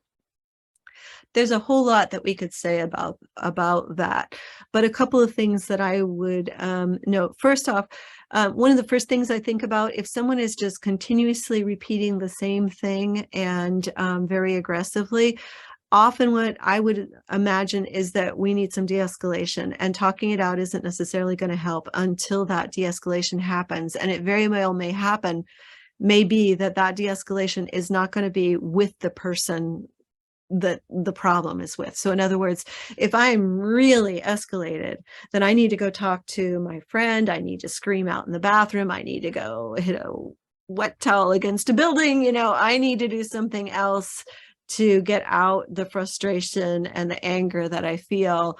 And I may need to turn to some other people for that before I can actually have a conversation. So de-escalation feels like it's a really important thing there. The other piece is that it can sometimes be a stance to be just more aggressive in the approach. That's why we talk about those different approaches to conflict. And for often, again, legitimate reasons or defaults, people can really turn to one and not be open to moving into another one. I think one of the things to look at, and it again may not be you, Angela, in that circumstance, it may be someone else who would be looking at it, is to look at what, again, the needs are. So if they're continuing to be very, to approach things from a pretty aggressive perspective, is the process designed in a way that's not working? Are there other structural things that are happening that are not working? Is there a communication issue that's not working? You want to get at why. It's not just the, how can I say this? It's not the content of the problem that's always what's operating. It might be the process. It might be something about the relationship. It might be the context in which it's happening, but getting creative to try and understand why that stance is coming up may be another way to approach that situation. Ultimately, though, this question of what if I'm the only one who's playing by these rules is a kind of a personal choice. You know, sometimes I think it was Cassie or Carrie who brought this up. You know, when we might wish to be pursuing a collaborative approach with someone and we keep trying, but it's not working, or there's no room for it to work because of structural or other impediments to it working, then people will sometimes switch to a different thing. So, you know, classic example, you've got a personnel issue at work, and you probably got an HR department that initially maybe tries to help people have a conversation or to work out a problem between a supervisor and an employee. But ultimately, if that is not successful, you may switch to an approach that is more on the aggression side, which would be something like firing or some other reprimand or disciplinary sort of action. So it does take two, but what's your choice? How do you live with yourself? What do you want to be given what you know of the situation? My argument is that you've got a set of approaches. Choose again. What are you going to do in this particular moment? But we all have to answer that question for ourselves around how we deal with it. Okay. All right. So let's go back to listening here. Let's see here. So one of the things that when we think about listening is that this is another of those things that's very culturally driven. So I want to do one more time where we have everybody open up your chat window. Don't hit enter, but type something in for you personally.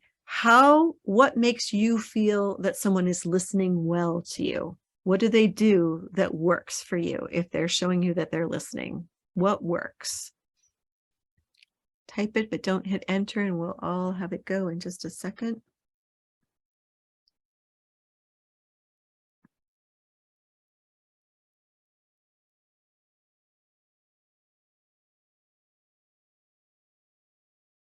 Okay, hit enter.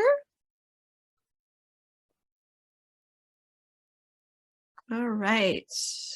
Great. Thank you all for participating. I really appreciate that.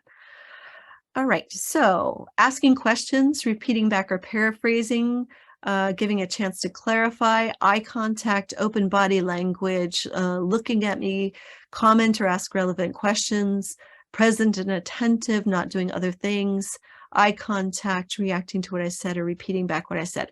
Lovely. And do you notice how different it is? And I'll also add that in some of the settings that I'm in, eye contact, as we talked about, not necessarily so good. I have had some knockdown dragouts in some of the trainings that I've done where I try to paraphrase someone. Some people hate it. They hate it. They think it's really condescending. They find that it's inauthentic. It doesn't feel like it really shows listening at all. Obviously, it's a major tool in a mediator's toolkit. So we do a lot of paraphrasing and mirroring back. But for some people, that does not communicate listening. And again, it probably depends a little bit on skill level. But that's one of those things where might work, might not work, and so on and so forth. I think being attentive, a number of you have talked along the way through this workshop about presence and paying attention, noticing. If I try to do something with somebody and it's not working, I got to pull something else out of that listening toolkit and find a different way to show that I'm listening and that I care. And it might not be the one that I'm always used to doing. So it's good to kind of play around and cultivate some ones that you might be less familiar with so that you can find ways to connect with folks. All right. So I want to do one more quick exercise and then we'll take another break. So here in just a moment, I'm going to give you a little bit of a chance to do some practice on this listening piece. So we are going to be breaking out into some breakout groups here. And for anyone who hasn't done this on Zoom before, I assume many of you have, but for anyone who hasn't, what'll happen in just a moment is that you're going to get what's usually a separate window that's going to pop up, and it's going to ask you if you're willing to go to a different room, and please say yes. If you don't, I'll talk with you here in the main room, but if you can please say yes, that's really helpful. Once you get into that space, what I am going to ask you to do is to spend a little time with one other person. This is going to be a short session, not a long time, but what I'm going to ask you to do is to interact with one other person, and I'll give you some time at the beginning just to say hello to each other. So the first part will be just intros and saying hello to each other. I see, Susan, you're leaving us. Thanks for being here. All right, so the first thing that we're going to be doing is a quick little say hi to each other piece. Then I'm going to invite each of you to speak for about a minute and a half about a situation that is mildly disturbing or upsetting to you in some way. Don't pick your worst thing in your whole life, please. It's too hard to sort of deal with on this sort of setting. So, you know, a disagreement that you had with a coworker or some sort of something that's not too heavy. So I'm going to ask you to speak for about a minute and a half. And I'm going to ask the other person to be listening and doing their best to connect with you in this Zoom world and really show you that they're listening. So give them a little space for them to be able to ask a question or to mirror back to you or just express some empathy or however they choose to do some listening. Notice, if you're the speaker, how what they do hits for you. Does it land as good listening? Is it something that isn't working with you so well? But particularly focus on the things that help as they're listening to you. So then we'll switch. So you speak for a little bit, the other person listens, engages with you, then we'll swap roles. The other person is going to speak, you listen best you can in the ways that work for you. Then I'll give you a little bit of time for some feedback for each other about what worked. I want you to particularly focus on what worked. And then there's one more piece that I'll tell you about afterwards. I'll be sending you little messages here, which will tell you what this last piece is, but just a heads up that I'm going to ask you to think about what the needs were that the other person had. So that's where we're headed for this. Okay, so it's going to be intros, telling a little story and listening. I'm putting this into the chat. Sorry, I can't turn on my camera. I'm already lying in bed. It's quite all right. It's late here. It's quite all right. I'm going to address the camera issue in just a second. That's not a problem. So this is going to be intros, telling a story and listening, and then some feedback for each other on what works. And then also later on, we'll be asking you to think about what the needs were that you heard in the other person. So that's the focus here. I'll send little messages. For those of you who are not on camera, that is not an issue at all. When you go, welcome back, Jennifer and Valerie. I just closed the room, so others will be joining us in about a minute or so.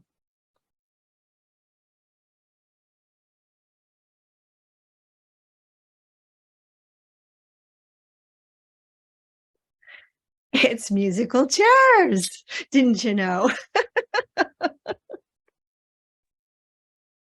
That was pretty funny. Boy, there was some interesting switching going on there. I apologize for all of the moving around.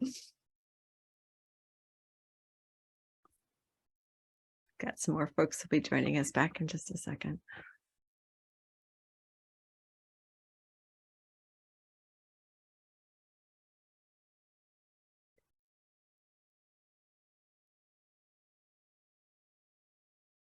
Okay, I think folks are back. Boy, hello, welcome back. I promise we won't do that too much switching around again for you. Thank you for bearing with some changes in rooms as we were dealing with people coming and going. Real quick, any quick thoughts on how it was to listen or be listened to? Take a couple of highlights if you've got them before we go on break.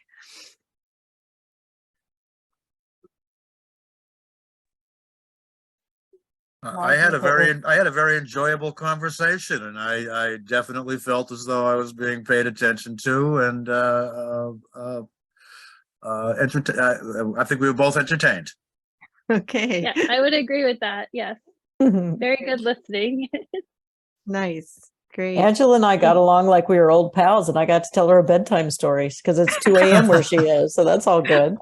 I'm so impressed. It was fantastic. I was coached in a laughing session. There you There we go. go. We didn't even know that was going to be part of it.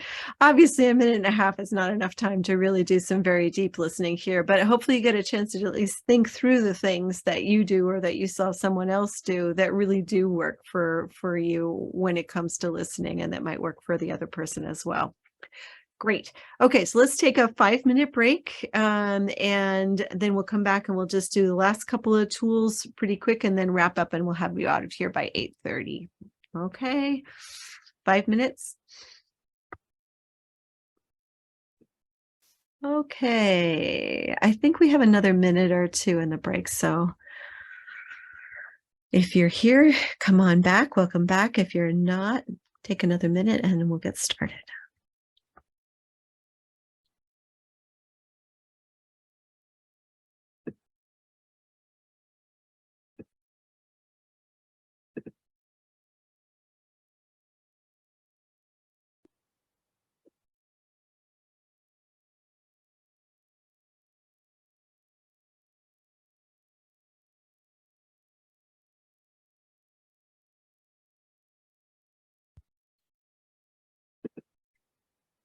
Okay.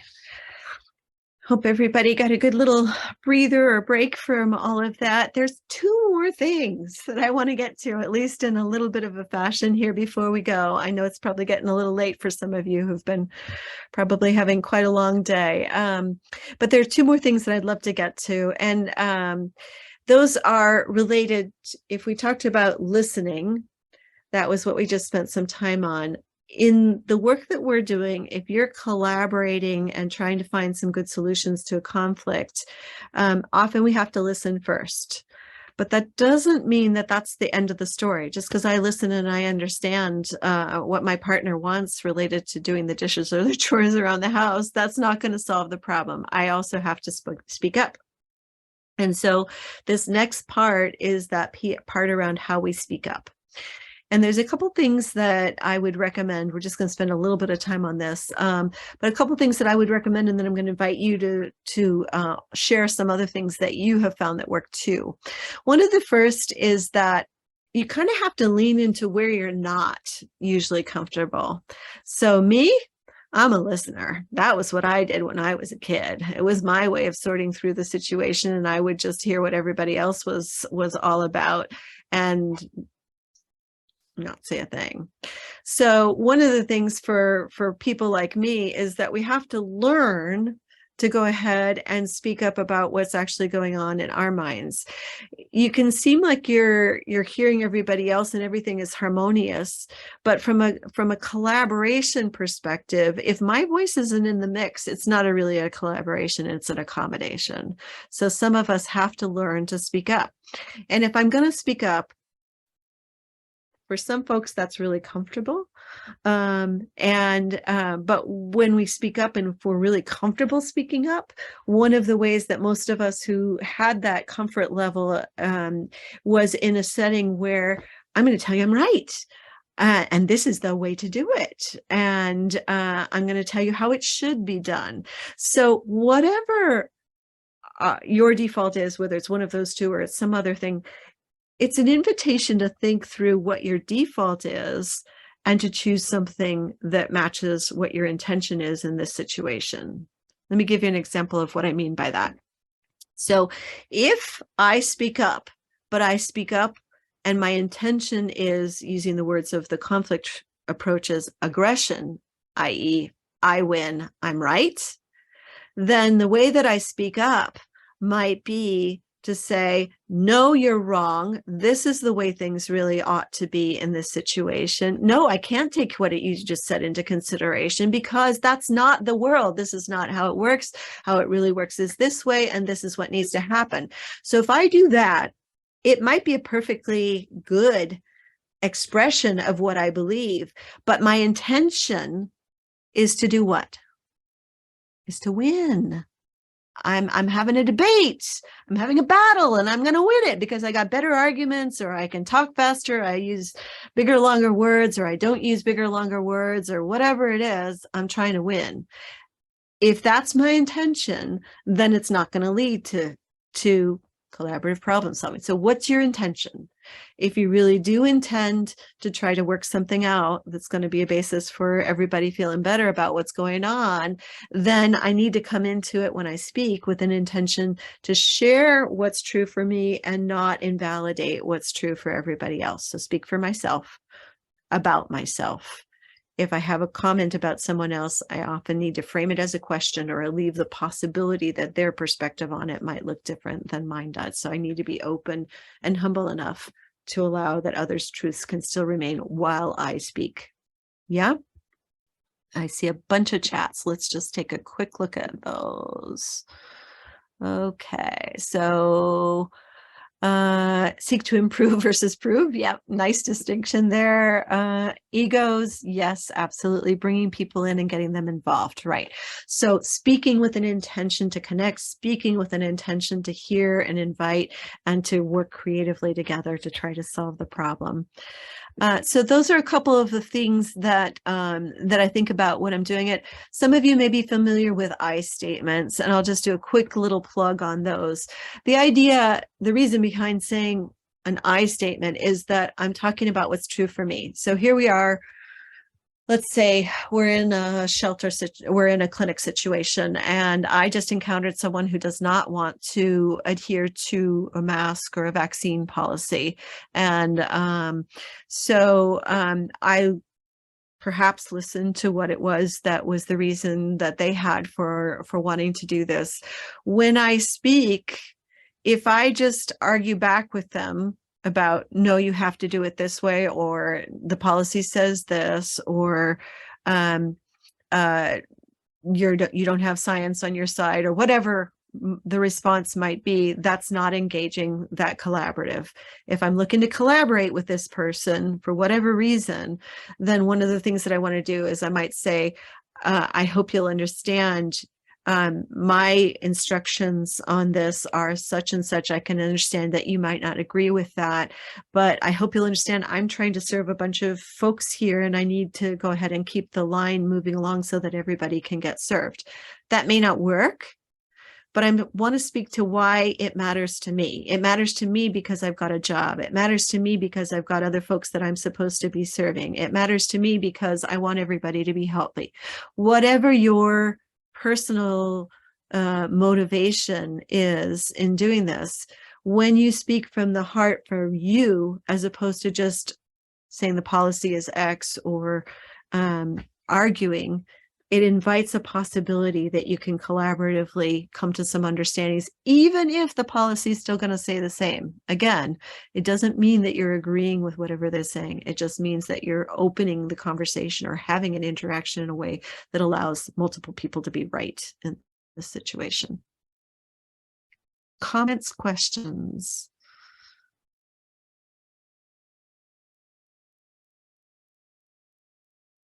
Yeah, go ahead, Robert. Just one, I find it really helps if you ask for help. When I call someone I don't know and I'm going to present hi, I'm Bob Audley. I wonder if you can help me out. Mm-hmm. Nice. Is how I start, and I find that at that point they're the one bestowing goods upon you, and you are the supplicant. It gives them power, and it makes you a friend, and I think that's a very useful way to approach things. Thank you for that tip. It's a nice way to do it. And it, you know, depending on how you frame it, that is that I need your help. I need support. So it's a nice way to connect on that piece as well. Thank you. Yes, Christine, go ahead. I think in listening to what you were just saying, Debbie, that, and I apologize, I've been traveling for 3 days and my brain's a little all over the place, but I think what I'm also hearing is that even in, like when you were saying to talk, as you're reflecting back from the person, even if that outcome is not going to give them what they need, that a lot of I'm hearing the thread through all this is letting people be heard. Mm-hmm. And I really believe, like, even though we all have different needs and whatever they primary are, that's really one of Yes, the most basic, like belonging, connection, and also to be heard. I think, you know, Yeah. so speaking in that way, even if it's not the outcome that they want, that I think I've found from experience too, that can de-escalate us. yes, I completely agree. As a mediator, that feels to us one of the most important things that we see in conflict situations. Thank you. Yes. Okay, great. We've got one more tool that I want to briefly cover. We're going to talk more about this one next week, and we're actually going to practice a bit with this next week for folks who can join us. I'll speak more to that in just as we get to the end of this session. But the last tool that I want to talk a little bit about is sort of a basic process for working through conflict that comes up. So I work for an organization that trains mediators. There's a 40-hour course, and you can take it and from that, you know, become a mediator that does work in a lot of other settings. But you don't have to do 40 hours. There's actually a pretty simplified, pretty logical sort of simplification of that process that we can talk through just here right now, and that we'll play a little bit more with next time when we meet for those who are able to join us. So when you simplify the process down, this is what these 5 things that I'm going to share with you right now are just a simplified version of what mediation is. So the first thing is that if you're in a conflict situation, you got to make that choice that we talked about before. So are you going to react, or are you going to choose to try and work it out one way or another? And that's actually the hardest thing. I'll speak a little bit more to that in just as we move along through here. But it's probably the hardest thing to do, is to choose that you're going to try and work it out instead of just reacting. And if you do make that choice, then making sure that both you and the other party are de-escalated. That's the first thing. If you don't get past those 2, stop. Return to 1 until you're there again. Check to see, are you de-escalated, because the rest doesn't matter if we're not de-escalated enough to talk. Second step, listen and try and understand, ask questions. You got a simplified mini version of that in your practice session, but that's the next thing that would happen. And usually if we're the ones who are starting with this process, we're going to listen first. It is possible that you might be the one who speaks first because somebody has to start. But often if you're the person who's in the role to be doing conflict resolution, you might be the one who listens first. The next step, you need to express yourself. Again, what's going on for you? Why does this matter? Do you need support? Do you need, what is it that's going on? And then after that, there comes a step, which is problem solving and identifying options. So here's where needs come into play once again. So remember back to that question about the car. This was back in the beginning. Maybe you don't remember all the details about it, but it was that statement where somebody said, you know, no, you can't have the car on Thursday. And there were a bunch of possible needs that were there. So if the reason that they couldn't have the car on Thursday was because I needed the car that day for someone else, then I might have picked the option that said transportation. That's my need, transportation. Okay. How do we meet a need for transportation? We could carpool, we could Uber or call a taxi, we could take the bike or walk, we could change the timing so that I can do the transport, I can get this way and drop you off on the way and then pick you up on the way back. if I challenged you to do this, you could come up with 5, 10, 20 different ways of meeting a need for transportation, right? And so that's where this problem solving step depends on needs. On the other hand, if transportation isn't the issue, but safety is the issue, because I'm worried about you coming home late after having gone to a party, and that's why I don't want you to take the car, then everything that we just laid out, those 5 solutions that had to do with transportation, they mean nothing in this situation. We are not solving the right problem. We're not focusing on the right need. So this problem solving and identifying options is really driven by what is present for the parties who are there.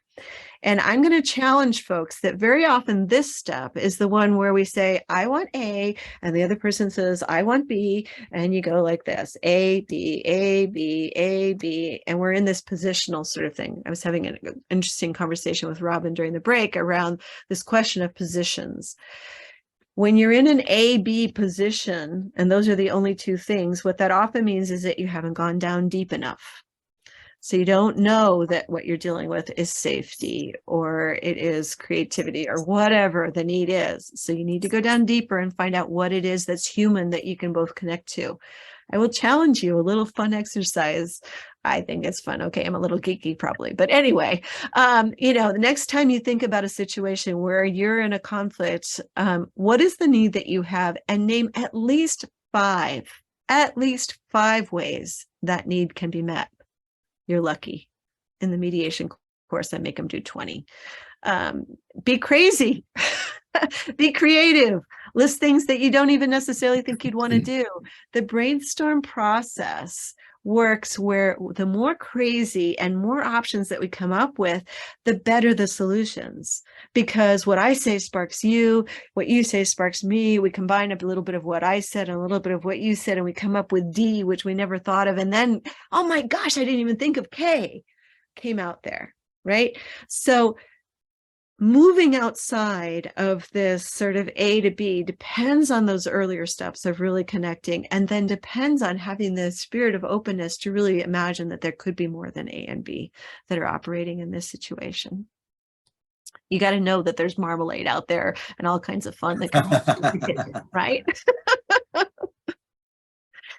Okay, so then once we've come up with some options, I am not going to like options H, K, and O, but maybe I like B and J, and maybe you like J, and so maybe we agree that J is going to be the solution that we're going to try out. We want to get as clear as we can about what J actually means to both of us so that we're on the same page around expectations. In the mediation world, we often write up those agreements, but you may not do that. It depends on the situation as whether you need to do that or not. And then we know that we need to check back and see if that's working.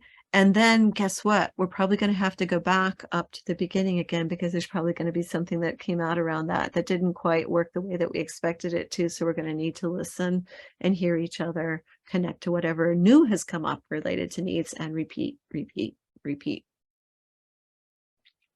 Questions or comments on the basic ideas behind this model?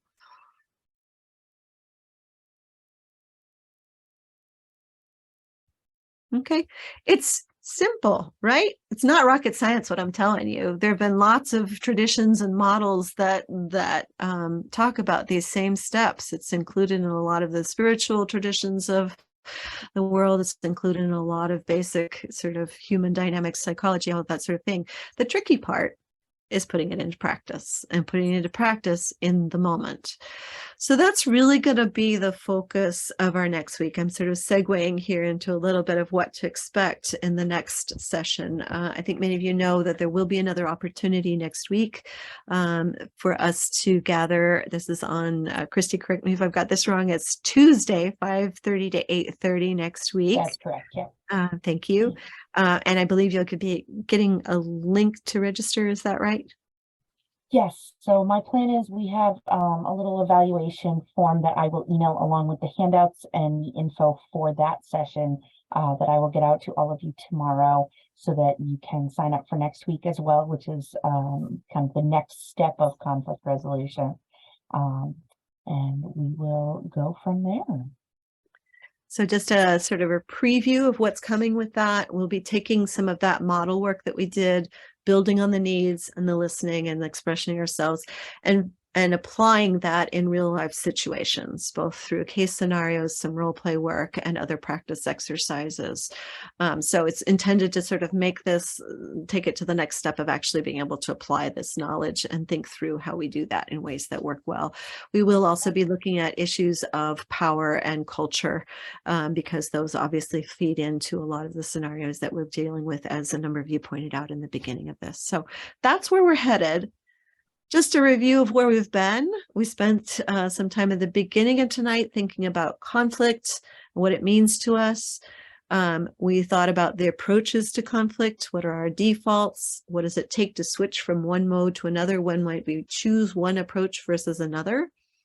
Then we looked at de-escalation, since that's what's required if we're going to engage in the talk it through kind of options for compromise and collaboration, how we do the de-escalation. And then we looked at 4 tools, the first of which was needs and connecting to what's underneath and what's going on a deeper level for folks. Then we talked about listening, about speaking in ways that foster collaborative problem solving. And then finally, we introduced those 4 steps of the model. I've been doing a ton of talking, and I'd like to leave now a space of a minute for you to connect with the notes that you were making for yourself. Thinking through what you've heard tonight, what are the things that are staying with you that you might want to play with between now and next Tuesday? And also thinking through, you made a list back at the beginning about things that you do well and things that you're having challenges with. I bet there's some new things that have come up that you probably do well. Let's add to that list. When we're aware of what we do well, we can replicate it and do it more. If there's something that's come up where you want to shift what you were thinking about that you're not doing so well, go ahead and change that too. But let's just take a minute for you to make some notes for yourself about where you're at with what we've been covering tonight.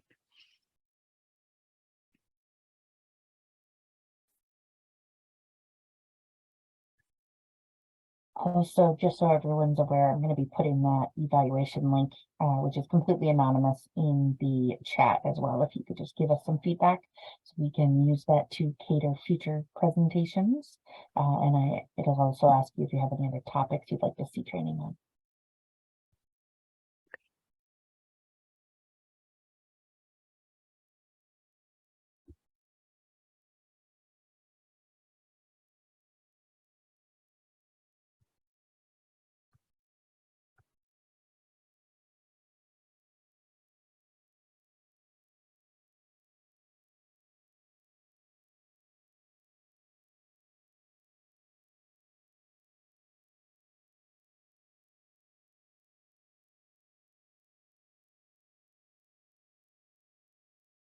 Another half a minute and we'll come back to wrap up.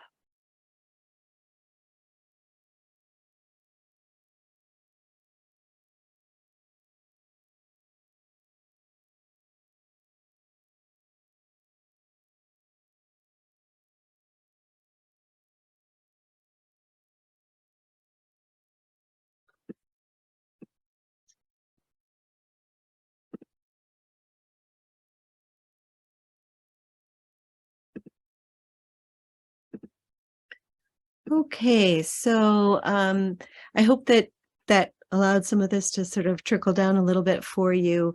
A couple of things that I want to do before we wrap up tonight. First is a couple of you have asked about being in touch, and I would be happy to do so. I'm putting my email into the chat there. So you're welcome to reach out to me if you have any questions about training or anything else about what we've spoken with. I'll also hang on after this meeting officially ends for a few minutes in case anyone has anything that they want to check in about. So appreciation for doing the evaluation form. If you can, go ahead and fill out that link. That's really helpful, and it will also help shape the way that we organize for next week. So welcome your input on that.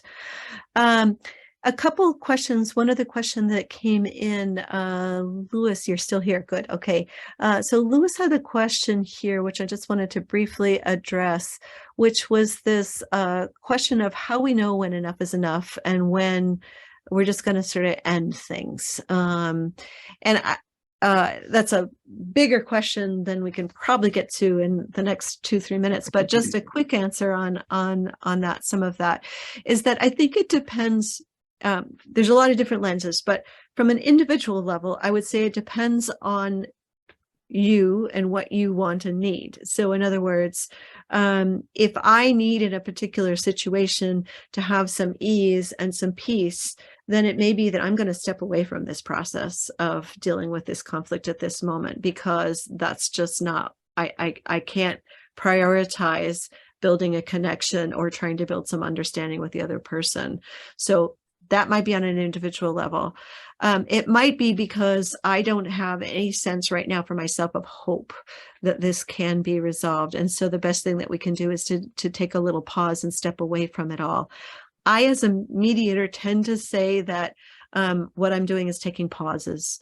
I'm not ending it, but that depends on the circumstances. There are circumstances where I might just be saying, this does not, it's not going anywhere. I'm not willing for myself or for my organization or in the circumstances to put more effort towards this.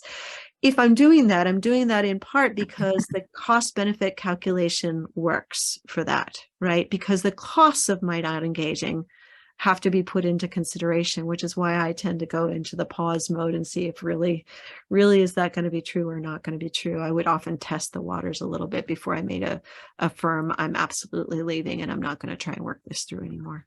So that's a 1.5 minute answer to a much broader, bigger question. I'm happy to stay on if you want to check in more about all of that. Are there any other quick questions, burning things that folks have? I think I got the other ones in the chat. Yes, Christine, go ahead. I'll just quickly offer what came to me, and I'm sorry I didn't say this earlier, because I know you've touched on nonviolent communication. And there's a book by Mary McKenzie called Peaceful Living. And it's basically the nonviolent communication origin, but it's set in a day book. So each morning there's a little quote, a little paragraph or two of practice. And I particularly found it to be so helpful because every day she's got examples of needs, and the premise of nonviolent communication is my needs equal your needs. So just little examples. And I just think I recommend this book a lot, and people have affirmed that it really does help us start to recognize our own more, whether you're a parent, you're in a relationship of any kind, work, whatever, it really can, it's a simple, quick morning, easy way to start your day and grow in that way too. Thank you, Christine. I'm going to invite us all when we come back next week, for those who are coming back, to bring other resources that folks might have that you find helpful in dealing with conflict or in working with some of the concepts that because I bet there are other ideas out there as well. So I see there's a request for the title. If you want to pop that in, that's great. And we'll again do a little bit more of that next week. I see Corinne has put the link in for next week's registration as well. So I think we're out of time. I'm going to go ahead and suggest we wrap up at this point. Thank you for really active, engaged participation and for caring about a topic that matters so much. I'm really grateful. And I wish you all the rest of a very good evening. And I hope I see many of you next week as we get to practice a little bit more with some of those pieces. Thank you. And Deb, I want to thank you so much. You're such an excellent, excellent trainer. And we're just thrilled for the opportunity to keep working with you. Thank you, Corinne. Much appreciated. Goodbye, everyone. If anyone has any questions, they'll stick around for a couple minutes here. Thanks.